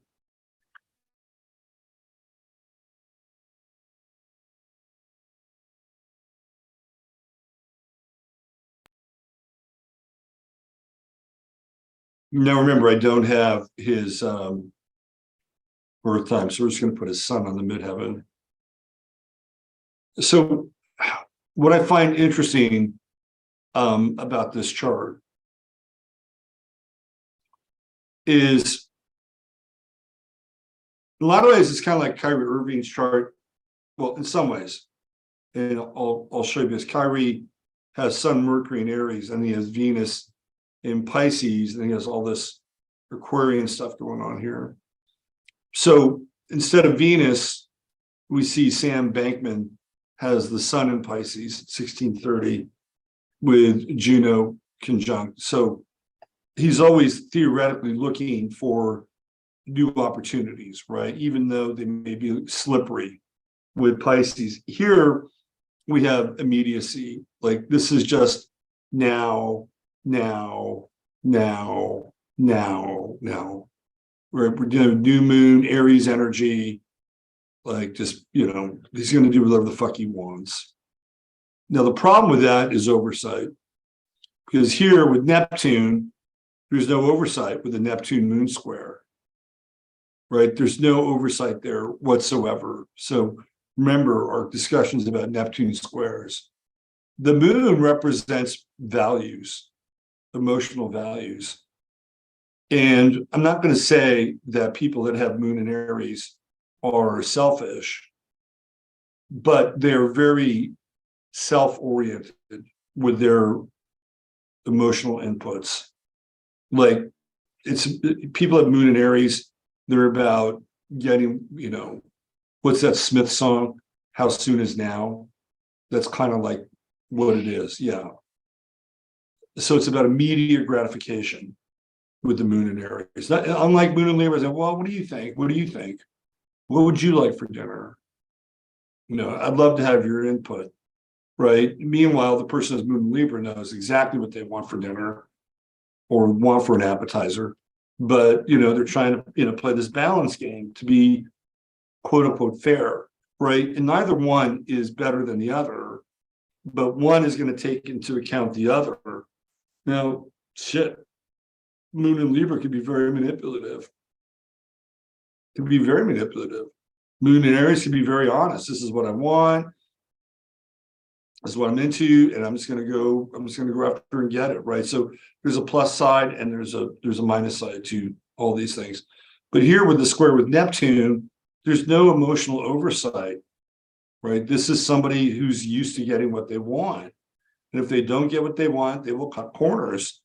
And you also have a moon square Uranus here, which to me, I mean, these square, I really didn't know much about this guy before all this went down, but I can tell you right now, this is not an ethical person. This is not an ethical person, not with a moon Neptune square and a moon Uranus square. Now, if you happen to have those in your chart, does that mean that you're not an ethical person? No, you can work these things out. Clearly, this guy hasn't. He hasn't worked shit out, even though he's gone through his Saturn return. Right now, he's got Saturn conjuncting Venus in his chart. And guess what? He's got to deal with the responsibilities of what just went down. He's not through yet. He thinks he's going to get through this. He's going to, move some zeros and give a play-by-play. They're going to be people that are going to come after him. If I was this dude, I would be on my toes. He's got Pluto and Scorpio, so we know he's a millennial. Should have watched Kyrie Irving's video and done better, but he didn't. Right. So Saturn, this is paying the piper right here. Paying the piper. So his Venus is at 21 Aqua and transiting Saturn's at 19. It's direct. Wait till it catches up. Because there's no real relief here. Right. There's no real relief. In this chart, Saturn moves past the moon. So what does it wind up doing? It comes in and starts squaring Pluto. I would not be surprised if this guy winds up dead, honestly. And maybe he fakes his death. I would not be surprised if he winds up dead. Somebody will have a contract out to kill him. That's a contract, right? Saturn Venus is a contract. Squaring Pluto, this guy is living on borrowed time. So what he would literally have to do, and there's even no guarantee with this, is he'd have to go into some kind of witness protection program, basically cop to everything. And even then, there's no guarantee. I'm telling you, there's going to be somebody that's going to put a contract out on this dude's life. Like there are significant people that he's pissed off. So here with Jupiter, right? Jupiter, Virgo, thinks, this is like the back end. Oh yeah, I got the back end covered. That's his identity. Here's the back end. Let me move a few digits around. Let me do a few things. Let me get a little slippy here with it. Oh yeah, don't worry, I got this. Yeah, I can communicate to just about anybody, right? He's got that Mars conjunction with Mercury. People at Mars Mercury conjunctions have pretty good intuition, pretty good memories. Although with Saturn, this guy should not be doing drugs, with Neptune rather. And he could also be very aggressive. He could be very, and there's a part of him, the other thing I was looking at, with the exception of like the Sun Pluto square, and take Cancer rising out of the equation. So Sun Pluto trine. Those are the two main water factors here. Other than that, this chart has no water. No water. So this is a hard chart. He's got all this Aquarius, Venus, Mars, Saturn, Black Moon, Lilith. That's, that's all very justifiable. And he's got this Venus Pluto square. Yeah, that gets into his relationship with his girlfriend, who talked about the joys of using methamphetamine to solve high intensity analytical issues. Yeah, I know, right? You've never done any meth. You have done some catnip, though. You like that catnip. So we're going to get into a lot more of the outer planet stuff when we transition into Kyrie Irving a bit. And I look at this kind of millennial period and why this is an important time for the millennial generation. So if you go back to 1983 was when Pluto and Scorpio, the millennials, start showing up. Some of them are now starting to go through the Uranus opposition, which is the precursor of the midlife crisis. So this is going to be an interesting time for the millennials and what as a group they stand for. What do they stand for? What do they really stand for? And I got to tell you, after this last election, for better or worse, like Gen Z was the fucking darling. You know, they had all these claims that Gen Z had essentially got into the election and moved the needle on all these races. Maybe that's true. They certainly, based on the press, stole some of the luster off of the millennials. Now are they're moving into middle age. I mean, the first wave of the millennials will turn 40 next year. Think about that. 40 years of age. That's how long the millennials have been around. And of course, it goes all the way up to 1997. So there's a big 17-year gap. So there's clearly some millennials that are still much younger, but they're moving into this time where they're trying to understand their legacy more. And Gen Z was kind of the new darling, for better or worse. I mean, it looked to me like they were trying to prop Gen Z up as being the great equalizer in terms of the election. Whether that's true or not, I don't know.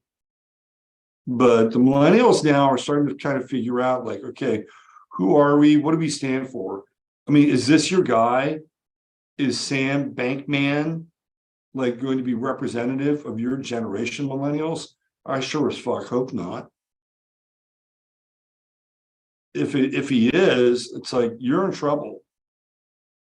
If it's somebody like Kyrie Irving, then we're having a different conversation.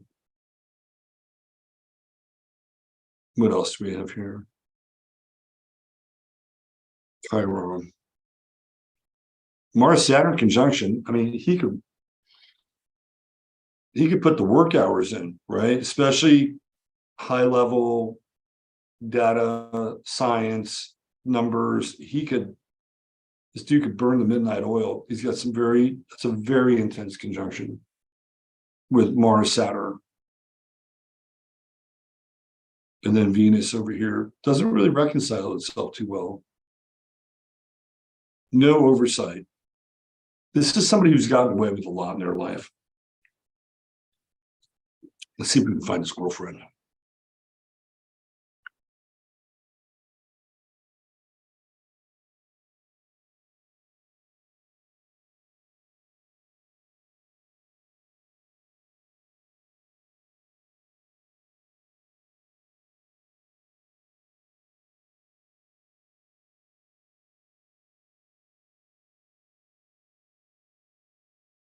Who's his girlfriend?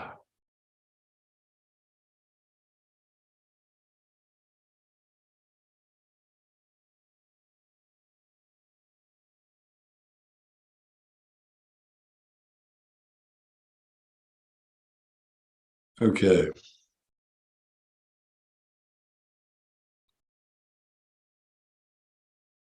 So let's look a little bit more at Sam Bankman and get some info on his girlfriend. It's one of these scoopers, these sites that scrape data. Who are the parents of Sam Bankman? Sam was born on 6 March 1992 in California, US. He belongs to a Jewish family in California. The same was born to Barbara Fried. Sam was born to Barbara Fried and Joseph Bankman. His one closer relative, Linda P. Fried, that's her aunt.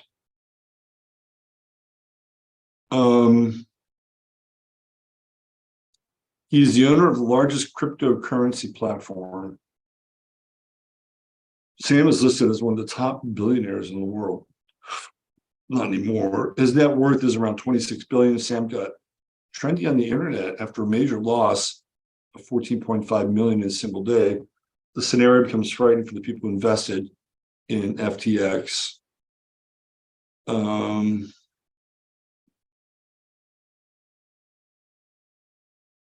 So he lives in the Bahamas. Who's his girlfriend?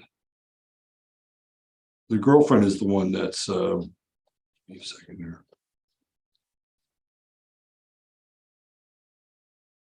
Caroline Ellison.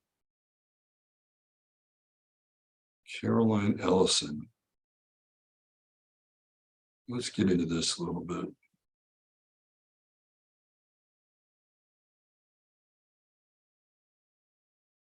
So that's his girlfriend. Thanks. Teacher's pet phenotype. She's the perfect synthesis of everything this sub is against. Physical and spiritual. Ugliness. Oh my God. Degenerate finance. New age tech bullshit. Crime, bad kind. Girl bossing. Amphetamine over cocaine. Vocal polyamory. Oh my God. That is fucking hilarious. Gremlin. Let's see. This is funny.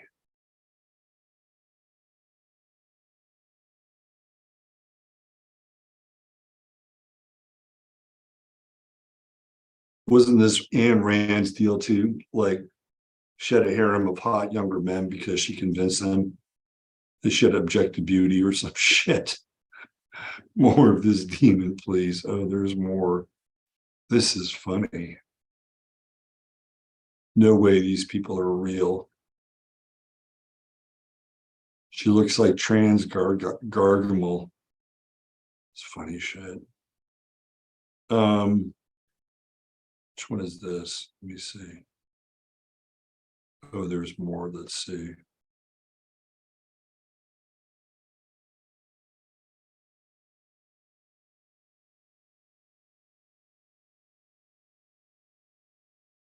I guess this is her on Twitter.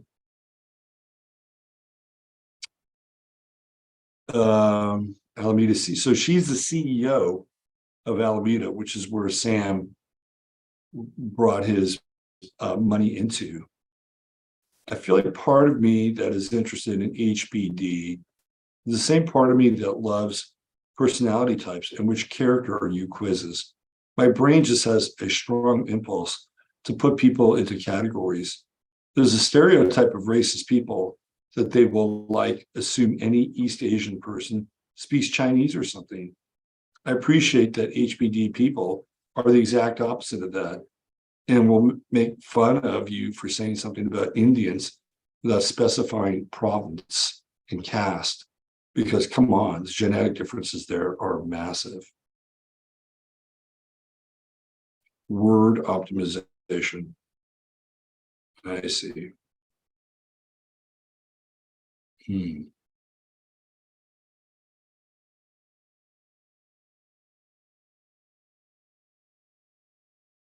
Interesting. Okay, so we're kind of off the path here. Anyway, that's his theoretical girlfriend who was touting the uses of methamphetamine and how it was, what's her name? Let's see if we can find it. Carolyn Ellison meth. So they were all basically hanging out down in the Bahamas doing who knows what the fuck with meth floating around in the background. It was like,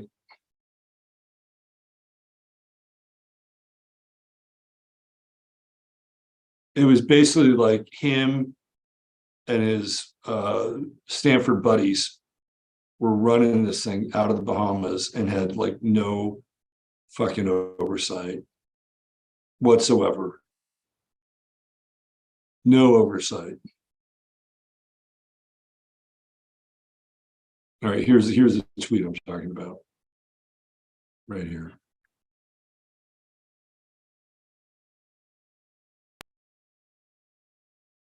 Caroline at Caroline Capital. Nothing like regular amphetamine use to make you appreciate how dumb a lot of normal, non-medicated human experiences. So this is the CEO, the girlfriend and the CEO of Alameda. And Alameda is where Sam Bankman moved most of the FTX money into, right? And then now they don't know where this money is.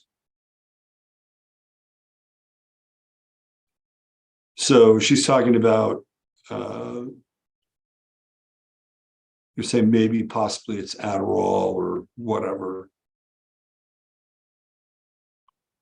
This guy says, yep, there it is, screenshotted myself, figures. She looks older than her 28 years and is underweight from looking at the profile picture.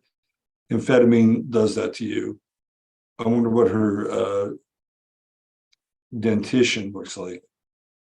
She's still using? If so, I wonder if all the stress, potential lack of sleep compounds her fried brain and has made her manic, psychotic even. So this thing is, it is a rat's nest, right? That's what we're dealing with here. And that's like Pluto in that in conjunct with Mars. And it's still hanging out there. It is still hanging out there. And now what do we have? We've got Mercury and the Sun moving into that same in conjunct. And then we have the Yod, all pointed at Mars retrograde, squaring Jupiter, squaring Neptune. So we're talking drugs, scapegoats, victimization. It's going to be a heavy week. In regards to this FTX shit, it's going to be a heavy week. And if I was Sam Bankman, I would be very, very careful. Very careful. I would not be surprised if this guy winds up dead based on what's happening astrologically. That Saturn conjunction with his Venus squared Pluto. It's called contract. Right, Jasper? Yeah, you don't know anything about contracts. The only contract you have is for me to feed you and for you to come on this show a couple times a week, fulfill your feeding. That's part of your contract, right? Yeah. All right. So let's shift gears. Let's go from dark millennium to how should I say this? A more positive or uplifting millennium. And that is Kyrie Irving. So I wanted to play this clip of Kyrie Irving. I think it's a wonderful clip. And one of the things that one of the things that I pointed out, and we'll look at it again when we zoom in on this chart, is that Kyrie is not a bad dude. Like, he is not a bad guy. And you can tell that he's actually a very kind and loving person, right? You can tell that. And you'll see it in his chart. And I think he gets a bad rap. Let's do this. Is he perfect? No.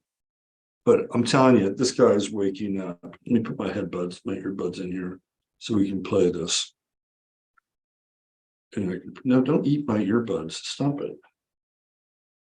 No, they're not for you. Hey. That's not your contract. You don't get to eat earbuds as part of the deal. Dig it? Dig it, man. Dig it, kitty cat. All right, here we go.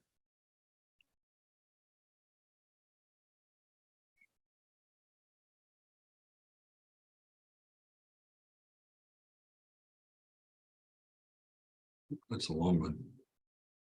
To the Creator. I can't hear it. To our ancestors. Why can't I hear it? We all need it about now. You know, they call this the Lord's Day in certain religions, certain parts of our society. So I'm gonna pay my respect and my homage. But shoot, what did I have to tell y'all? Y'all making me forget. Nah, I'm joking. You know, I'm just trolling y'all. But shoot, I gotta share something with y'all. It ain't no bad news or anything like that. It's just a reality, right? And I'm gonna ask y'all from my soul to yours, please do not get distracted out here. Please do not fall victim to what the system is putting out there. It's a lot of misinformation. It's a lot of trauma going around. It's a whole lot happening in our world. And the system wants you to be depressed, wants you to be in a state of being that is low vibrational. All right. It's a change and it's a shift in what's going on in our world right now. And I'm letting you know, I'm not being arrogant or anything like that, but from 1981 to 1996, this millennial generation, I hope y'all know, we're here to shake some shit up.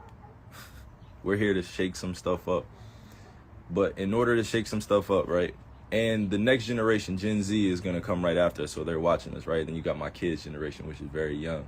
But I got on here to say this. Please do not get distracted out here emotionally, spiritually, because the system itself is, you know, it's dying. It's dying. Old ways of living, the old ways of doing things, it's not going to last for too much longer, y'all. I'm just saying.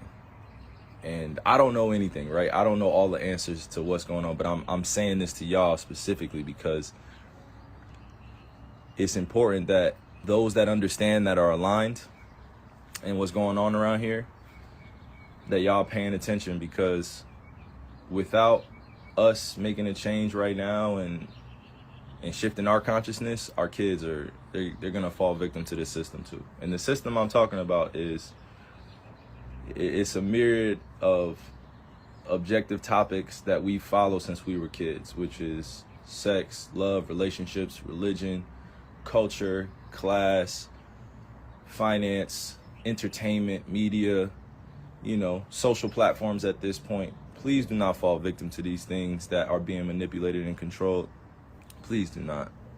Please do not. We have so many truth tellers out here that are doing the right things. You know, and I could point them out, but you have to have your own level of discernment once you're consciously awakened to what's really going on. And I could go on and on, but look, I have to speak in general topics because it gets too mixy. You know what I'm saying? But I hopped on here specifically to share something with y'all. My generation, the millennial generation, we got to be better. We got to be better. My millennial generation, we got to be better. We know too much of the truth. And sometimes that will put us in places where we're fearful or we have anxiety. And in order to make an impact out here that is generationally sound, where it lasts for not just one generation, but for 7 to 10 to 20 generations now, we have to break free mentally, spiritually, emotionally, physically. You know what I'm saying? It's not easy to do it, but we have people out here that are willing to extend a helping hand and do it. You know? And I went live on this main page because I know that, you know, some people are going to take this as, oh man, this guy's, what is he talking about now? This guy thinks he's, and it's like, it's not even about that. I don't even have energy to give that to, or to give to that today, you know, or any point in my life. But I will tell you this, we got to be better.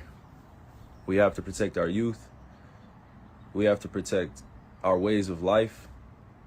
We have to protect the kids that are looking up to us. So my millennial generation, this is a call out to you. No, real talk. This is a shout out to you.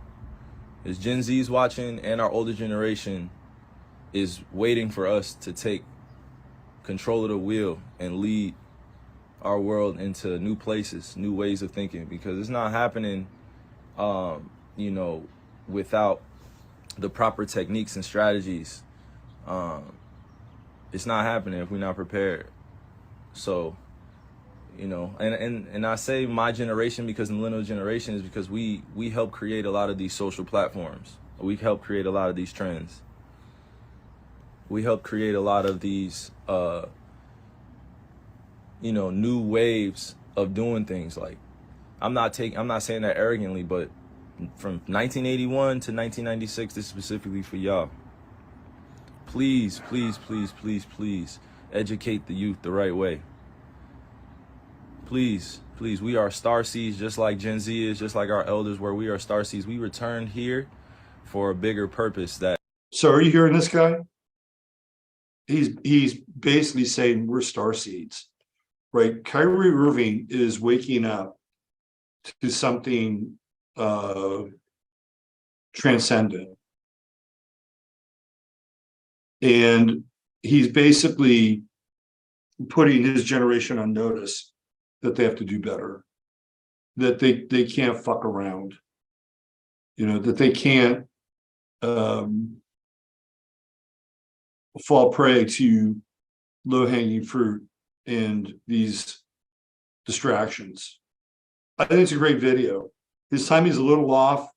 I actually think the millennials.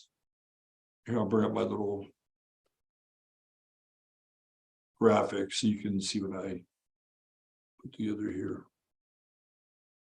That I think could be helpful for everybody.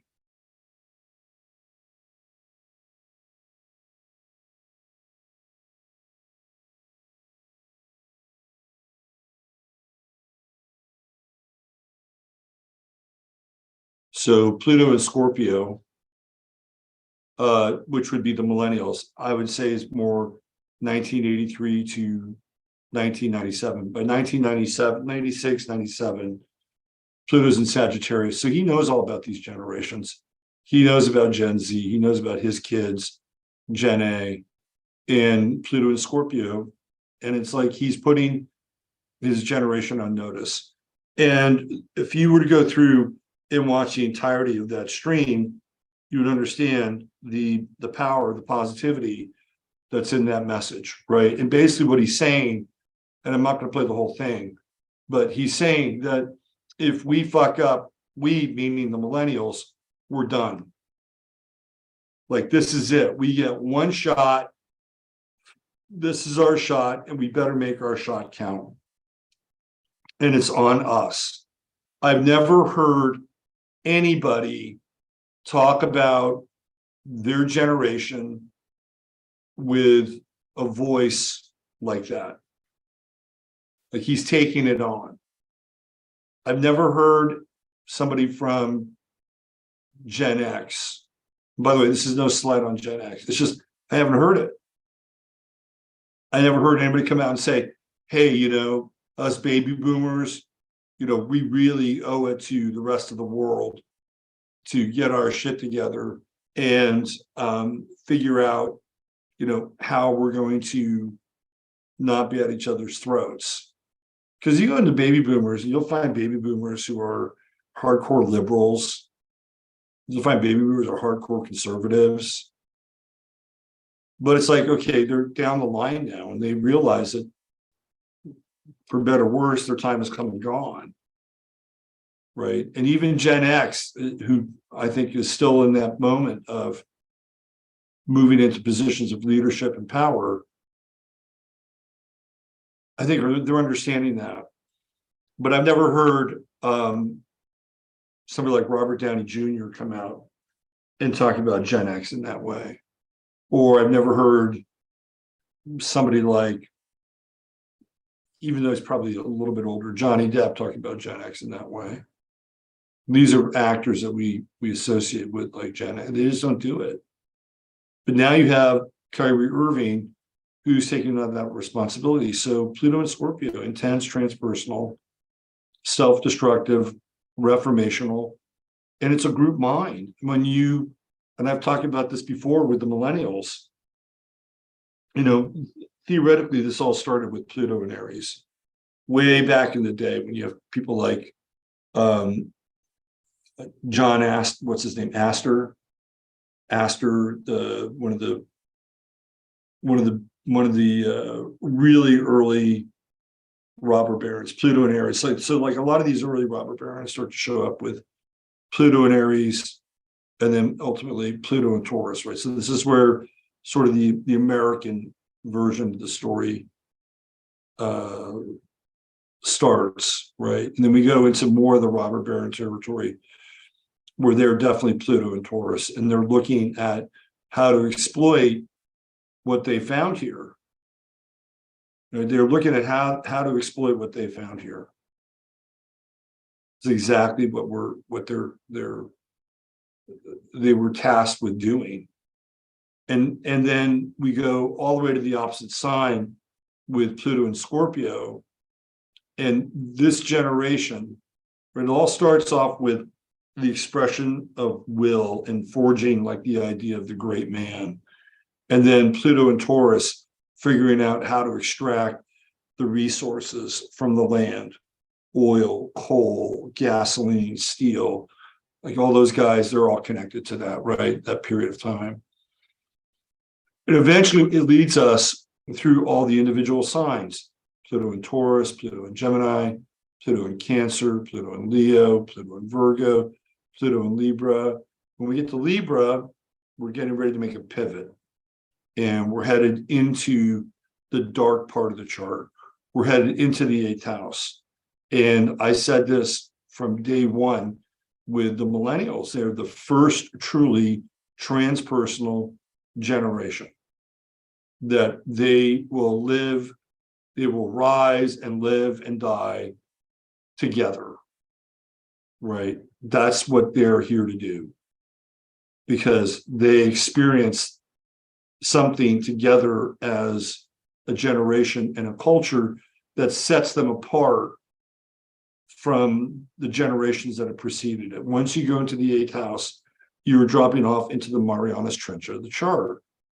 And so when you have somebody like Kyrie Irving, who's basically taking on a leadership role, it's like, look, we got to do better. He's having this major wake up, and he's doing everything in his power, because I think he cares. I think he cares a lot. He's got that Venus in Pisces, and I think he cares tremendously. And he's saying, look, we got to do better. We got to be better. We're star seeds. And we came back here to help this place become a better place. And I just, I tip my cap to the guy.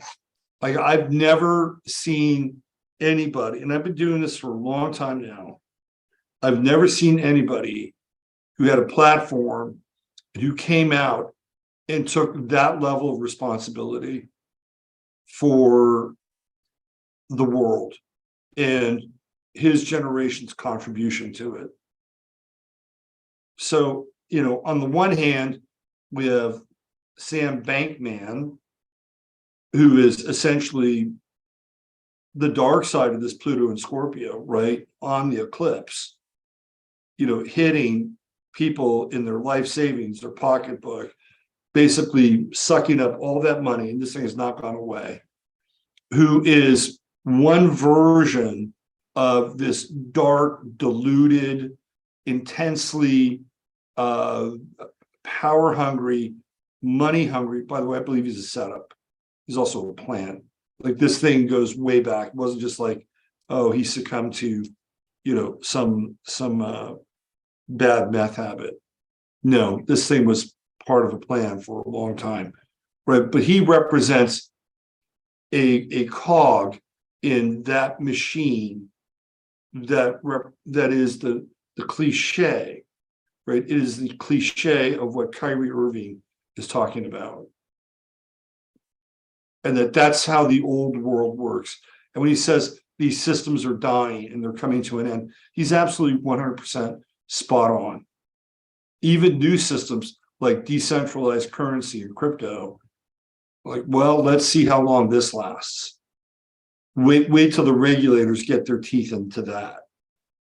And so we're coming to the end of these systems. Kyrie knows it. He knows that this world is dying.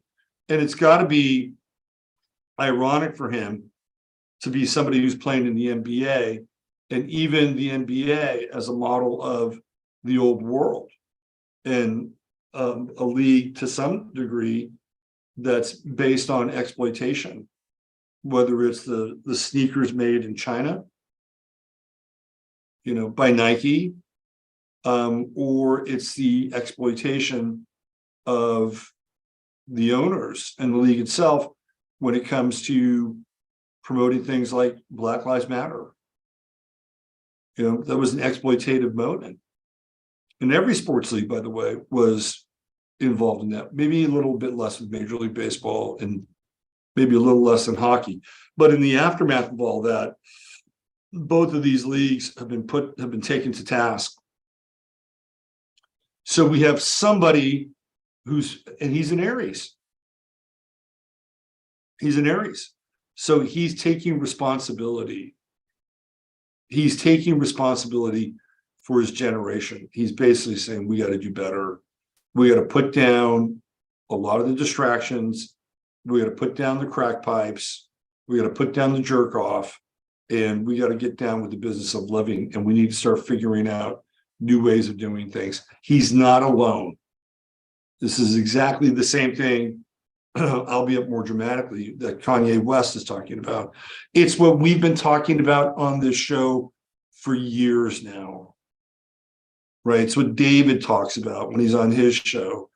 There are other astrologers or other people that are visionaries who can see where things are going and where they could go, right? Because there's no guarantee ultimately that this is going to go into a place where people are going to look back on all this and go, my God, it was worth it, but it really sucked, right? The transition was really hard, but ultimately, and I think there's a lot of truth and validity into having that kind of a mindset. People sitting down when this is all over with, going, can you believe what we went through? Can you believe what happened when they essentially wanted to fire people for not getting a carjack or putting masks on kids that are 9, 10, 11 months old? I mean, people will look back on these times with just abject disgust and horror. And we're just getting started. Like, we are just getting started with that scenario. So I just wanted to take a moment and, give Kyrie his flowers, as the kids say, because I think it took a lot for him to make that statement, and especially when you hold it up against what's going on with Sam Bankman, right? Two very different versions of millennials: intense, transpersonal, self-destructive, reformational, related to a group mind.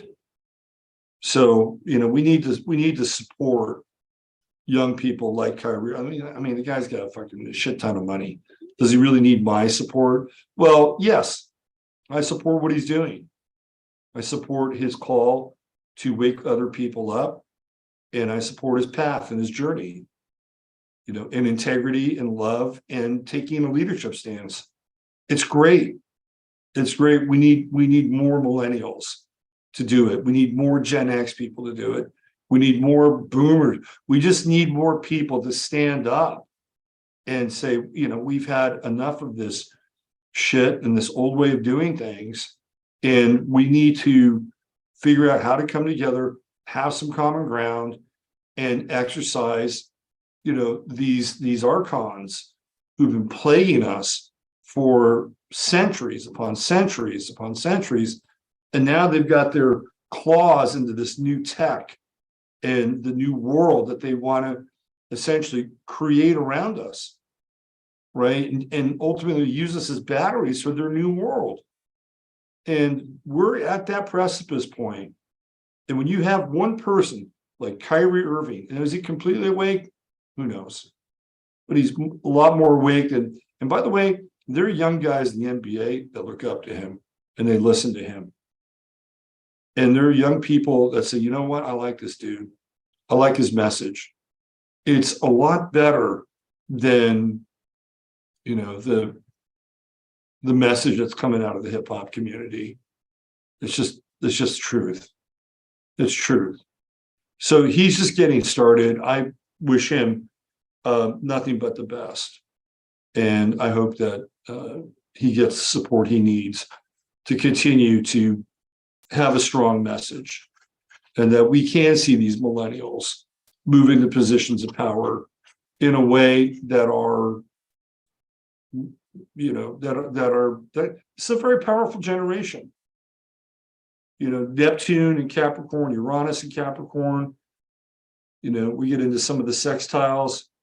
Once they get out of the victimhood, once they get out of the self-destructive victimhood, the blame game, like Colin Kaepernick. Kyrie Irving is not blaming anybody. He's taking responsibility for his life.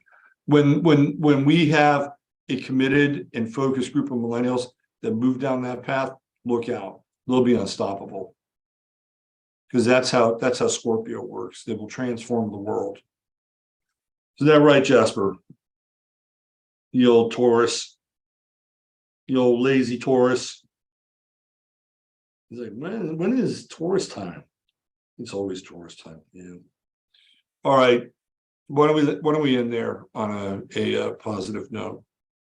So we'll be back on Tuesday, 15 minutes of flame over on the website. In the meantime, I got to do some changes here with YouTube, and I got to send these lights back so I can use them again.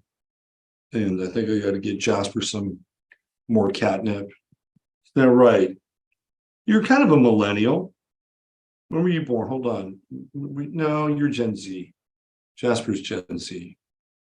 You were born when? 2000, 2009. You're Gen Z. Yeah, of course you were. All right. Loved everybody. Stay warm out there. Weather's starting to change a little bit. Get into your sleep tonight. Allow yourself to feel and resonate with what it is you want at a high level. And just lean into it tonight. Get a good night's rest. And we'll see everybody on Tuesday over on 15 Minutes of Flame. Don't forget to hit subscribe and like until we're able to go back onto the other channel. And when that happens, we'll jam back over there. All right. Use your head in order to discern what's real, your heart to accept what's possible. I'm Robert Phoenix. Take care. Bye for now.